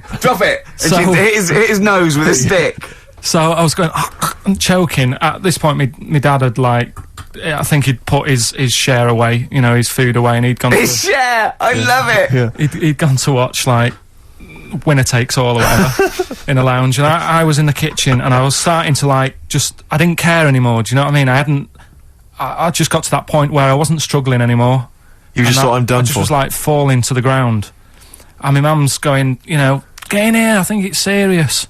And my dad comes in and sort of starts shouting at me, saying that's what you get for being greedy. He didn't even know what I'd eaten. Well, it was the moment to teach you a lesson, certainly. So he's there like that, and my mum's going, oh, look at him, and my lips were going purple, and my eyes were rolling into the back of my head. You look like Marilyn Manson. And so anyway, she grabbed me from behind and did that fireman thing. The Heimlich manoeuvre. Yeah. And, you know, winded me, and it came up, and I was alright. What, the whole popsicle came flying back out? You see, that's what I don't understand. Because There was nothing there. I No, think just it's a little bit. No, it swells up, doesn't it? Because it irritated it. So it went down your, just sort of like your epiglottis. It went down the wrong way, like it went into your air canal instead of your throat, and it sort of it sort of spasms, and that's the fear. You just got to calm it down and relax. So in time, I would have been alright. Yeah, anyway. you don't. Well, no, yeah. you might have. So that's so that's hang on. one. So, but so No, but the weird thing is, like, for, like, 3 days after that, I felt like a sort of a special person. I went to school. I'm saying nothing. I did full days. a special needs person. Yeah. I went to school the next 3 days after that. I didn't, like, wag it or anything. I did full days. I love that. 3 days, turn over a new leaf. exactly. After 3 days, you thought, screw it. Yeah, Well, did a quick history exam. Right, next That was one. weird. That's popsicle. That's popsicle hell, we'll call that. Right, next one. Which one's the next one? Oh, what about your paper round? Right, the paper round one. Paper round, I'd still say it's the best job I've ever had. And he means it. No, I really enjoyed it. It's like, you know, you don't have to work with anyone else, right? So you make your own rules. Just think of that. You know, you sort of You're around. spreading information Well, yeah, to people. yeah, Vital information. giving a service, Yeah. and no one else is around. You know, you can just do what you want and think about stuff whilst you're cycling around on your bike. It's really good. Yeah. So anyway, Imagine the stuff he's thinking about when he's riding around his I bike. can't. Oh, so getting in the head of a salamander. So anyway, I loved it, and even though I only got like 50p a day, right, no matter what the weather was like and stuff, I used to get up at 4:30 and go and do the round, and Why'd you get up at 4:30? because I wanted to watch the Pink Panther at 5:30, so I wanted to get me paper round done. I said, why didn't you watch the Pink Panther? And then do the paper. He went, oh, I can't sit there thinking I've got my paper round to do. He'll ruin it for him. Yeah, so is it a good job or not? So Go on. 4:30 I was up and about, and this morning it was like winter, really bad winter, bad snow, you know, freezing cold, really windy and all that. And my mum said to me before I went to bed, she said, don't be getting up tomorrow, I'll give you the 50p. I said, it's not about the 50p. So, you know, people want the papers and stuff. So, Conscientious. so anyway, I went to bed thinking, you know, that's it, I've told her I'm still going, so, you know, whatever. Go to sleep, get up in the morning, and put all my kit on. And I used to have layers of clothing on because it was really cold. I had like a big anorak on with the fur on. I had like waterproof pants, and I got my paper round bag. And I went downstairs to get out and tried to open the door, and it was locked. I thought, oh, God. So she'd locked it so I couldn't go out. So I'm searching around the house looking for the keys. She must have hid them somewhere. I thought, oh, God, you know, I've got the papers to do. So I thought, how can I get out? So I went upstairs, climbed out of the bathroom window. God. Right, and to try and jump out of the bathroom window onto the porch. But the problem was, I had so much gear on, I was like the Michelin Man. So I could hardly move as it is. Yeah. And I'm trying to get out the window, and I'm like, trying to stretch down like that, get my foot on the porch. And my bag got caught on like the hook of, do you know, like how you have a hook so you can put the window open? Right, yeah, Like the little arm goes on. My bag had got caught on that. I was holding on to the wall and my foot on the thing, so I couldn't sort of pull it away in case I pulled it away and then fell on my head. Yeah. So I'm stuck there, Dangling. My dad comes back from working nights. Yeah. He thinks I'm a burglar. Gets out his gun. So he's shouting and stuff, going mad and going, Dad, it's me. And he had to give us a hand using a... He's heard that wily trick in Manchester before. He had to help me using a washing prop thing, a big stick. What did he do? Well, he said, just hold on for your dear life, and I'll sort of push the paper bag off the hook. Why didn't he go upstairs and sort it out? It was at that point where I was in the middle, there was nothing you could do, do you know what I mean? It's at that point where you've just got to make a decision. Yeah. And by the time you go upstairs, who knows what might have happened? Sure. Do you know what I mean? You've got to act there and then, not messing around. Yeah. So And you could hear downstairs, now here he is, the Pink Panther. Yeah. Dad! Pink Panther. Hurry Isn't he up. a Panther? Ever so pink. Oh. so that was close to death, because I must have been about 30 foot in the air. So, to cut a long story short, he gave me about 4 or 5 near-death experiences, and he went, and the whole point of this, he went, so that's why I think I'm going to die of something horrible, like cancer. And I went, why? He went, right, you ready for this? Yeah. He said, well, I don't check my balls. Wait. He said, I don't like the feel. Carl, always check your balls. Do you I check don't yours? like the feel. Why don't you like the feel of your own balls? They just... I mean, you know that I don't like bodies anyway. Right. Do you know what I mean? It worries me a bit that you've got all that going on in your body, right, and your skin's keeping it all in place. Stop. We're going down a whole other avenue of discussion. Let's play a track, let's come back to it.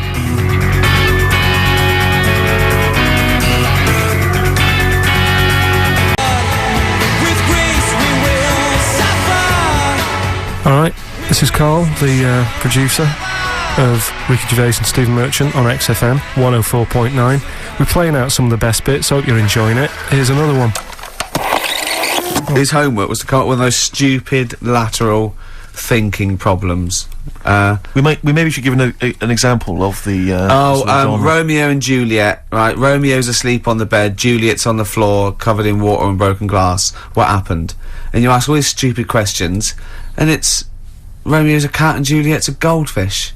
Again, awful. What am I thinking? Yeah. Yeah, go on then, Karl. Right, Yeah. there's a bloke lying on the floor, right? He's cut his head, blood's coming out of his head, and all his mates come running up, and they're all stood round him. Yeah. And they don't take their hats off as a mark of respect. That is outrageous. Why didn't they take their hats off? I'm laughing, but it's probably as good as the real absolutely. ones. A bloke's fallen with his... Yeah. He's lying on the floor. Yeah. He's dead. Yeah. His mates come running up. Like, was it important that his head was cut? I don't know. I mean, Would it have been okay if he'd been wearing a hat? He wouldn't have been dead if he was wearing a hat. What's your answer? No, you're meant to answer questions. You don't just go, what's your answer? You say, where's it turns and you go, no, and I have to guess. It's obviously like sort of motorcycle stunt team or a parachute. Why didn't they take their hats off? Because they're probably still on the motorbikes or something, or... Well, yeah, but if you mark a respect to someone, you could take your helmet off. I'm getting angry! What? They're parachutists. Why couldn't they take their helmets off? Because they're coming down from the sky. But he's on the floor dead. Well, but they can look down and see him on the floor. Are they on the floor, Karl? They're on the floor as They're well. walking, are they? Yeah, well, they sort of stood there looking at him. They're stood there. Yeah. They're stood on the floor looking They're at him. soldiers. Why? But why? If Because it might be in a battle zone. They might have their helmets on, and he's been shot in the head. No. Well, that does work. You see, this is my point. That one works. That one works. Unless you've given us a piece of information where that doesn't work. What's the difference? Why is yours different to he's been shot in the head in the trenches, and they're looking at him and they keep their helmets on? I just don't think it matters as much. If they're in the trench, they're already guarded a little bit, so they could take their hats off. It's the best mate, for God's sake. Okay, he's dwelling on this. Are they normal hats? What kind of hats are Give you they? the answer. No! Don't get ratty! What kind of hats are they? Baseball hats? If I told you what sort of hats they are, you'd have the answer. Wow! Okay, I've got to guess what sort of a hat it is then, have I? Right. Is it a trilby? No. Is it a bowler? I know what it is. What? They're spacemen. No.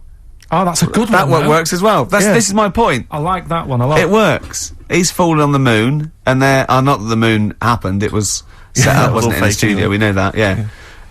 Okay, Karl, what's your answer? Builders on a building site. Why is that different to soldiers? Because bricks don't fall in wars. But bullets fly! Right. Let's play a record and we'll come back to it, Karl, while you think about what you've done. Oh, yeah.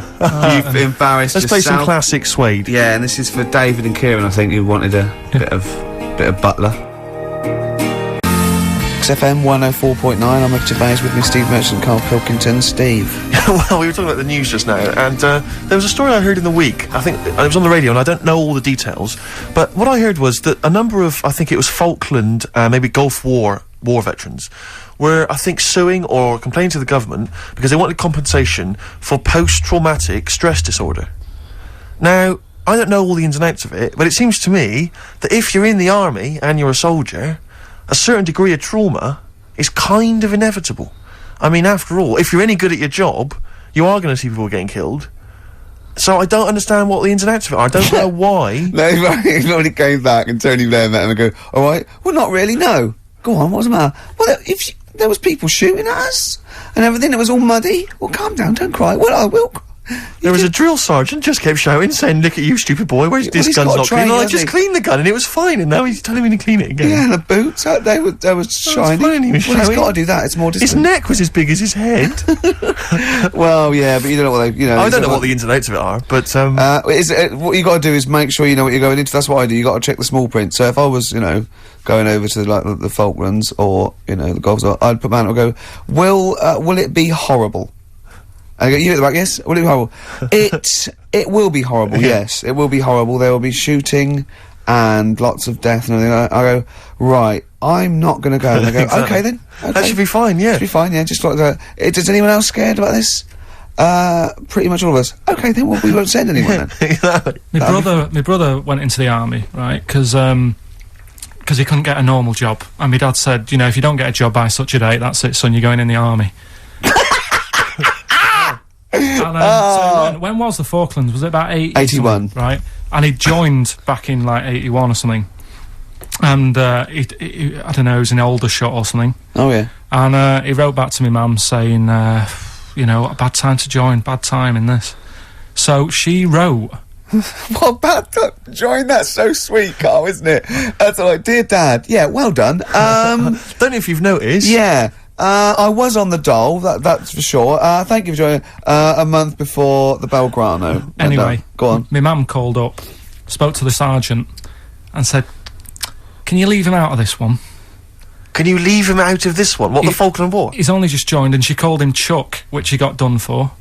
Like, she's one of them, I think it's a northern thing, like saying, "How are you, Chuck?" Yeah. And she called the sergeant Chuck, and the sergeant said to my brother, "Your mum, she's called up and asked if you can not go," which, of course, we'll see how it goes. But can you tell What her? do you mean? Why did the sergeant even entertain this? Well, Pilkington, come here. Your mum's been giving me a bit of earache. Now listen, tell her I've told you, but can you call her, because she called me Chuck and everything. Can you call her and say you don't mind? Well, not really. Oh, please, because I've promised her say you want to go. No, please, say you want to go. Why was he entertaining this phone call? because he was new to the army, I suppose. Who? No, I mean the your brother. sergeant. I don't know, maybe they do that. So what happened? He didn't go in the end? So he didn't go, no. You can't do it. But that's ludicrous. I love it, that. Oh, we went over the top. Pilkington, I've got a note. Yeah. Is this really your mum? Yeah. Okay, no, this seems to be in order. Because I noticed it says, I do not want to go into the army, I don't want to go and fight, and it's crossed out and it's good, mum says don't Yeah. go. Now, you didn't write this yourself, No, did you, my mum Pilkington? wrote this. Okay, You definitely wrote this yourself. Your excuse. You're going to have to fill envelopes. No, I'm sure if he was needed, he would have had to go, but I think they made a bit of a special effort. They sort of said, oh. Well, it wasn't conscription anyway. Oh, no, I see. But were the other soldiers going around just going, Pilkington. No, he ended up being a mechanic in there, and he got kicked out for going for a packet of fags in a tank. what? Now, wait a minute. Do you mean he nipped down the shops Yeah. in a tank? Yeah. I don't believe that, Carl. You've made Honest that to up. God. That, and he went off with the sergeant's wife. So that didn't help, and he ended up getting kicked out. Sorry, your brother's a genius. I love this. First of all, he gets a call from his mum, go and let him off, he goes, oh God. Then he goes, where's Pilkington? His mum's on the phone. Where is he? He's near your house, Sergeant. Near my house? Well, why is... No reason. Well, when he comes back, when he's finished, tell him his mum called. And can he get me a packet of fags? Tell him to walk this time. This Wow. is ludicrous. So the sergeant found out that he was sleeping with his wife? Yeah, I don't know. I mean, I was Did quite your young. mum phone up and say, let him off? Let him off this marshal time. Can he... Yeah. That's fantastic. But he misses it. I mean, I haven't seen him for about 11 years. But ever since he came out, he's just kept getting into trouble and that. And the army, people slag it off. But I think if you're a certain type of person, it's good for It you. didn't straight him out, did it? No. He was going down the shops in a tank, he was shagging someone No, behind but their back. it's Yeah. really weird. It's like back then he was like a proper adult, and he had a house, and he collected crystal with his wife and that. And now he hasn't got any of that. Has he got the wife? No, Has he got the crystal? don't think he has. And he hasn't got the I house. seriously haven't seen him for about 11 or 12 years. Oh, so I haven't even spoken it to always him. Carl's stories always start off nice and funny, and then they just leave me empty and slightly depressed. I don't know whether to hug him or shoot him, put him out of his misery. Can we take Carl to the... phone in if you think I should take Carl to the vet and have him put down, because it's just too stressful. This is what I'd like to leave you with, a song for the ladies. Darkness on the Edge of Town from the amazing album of the same name, Springsteen. See you next week. Bye.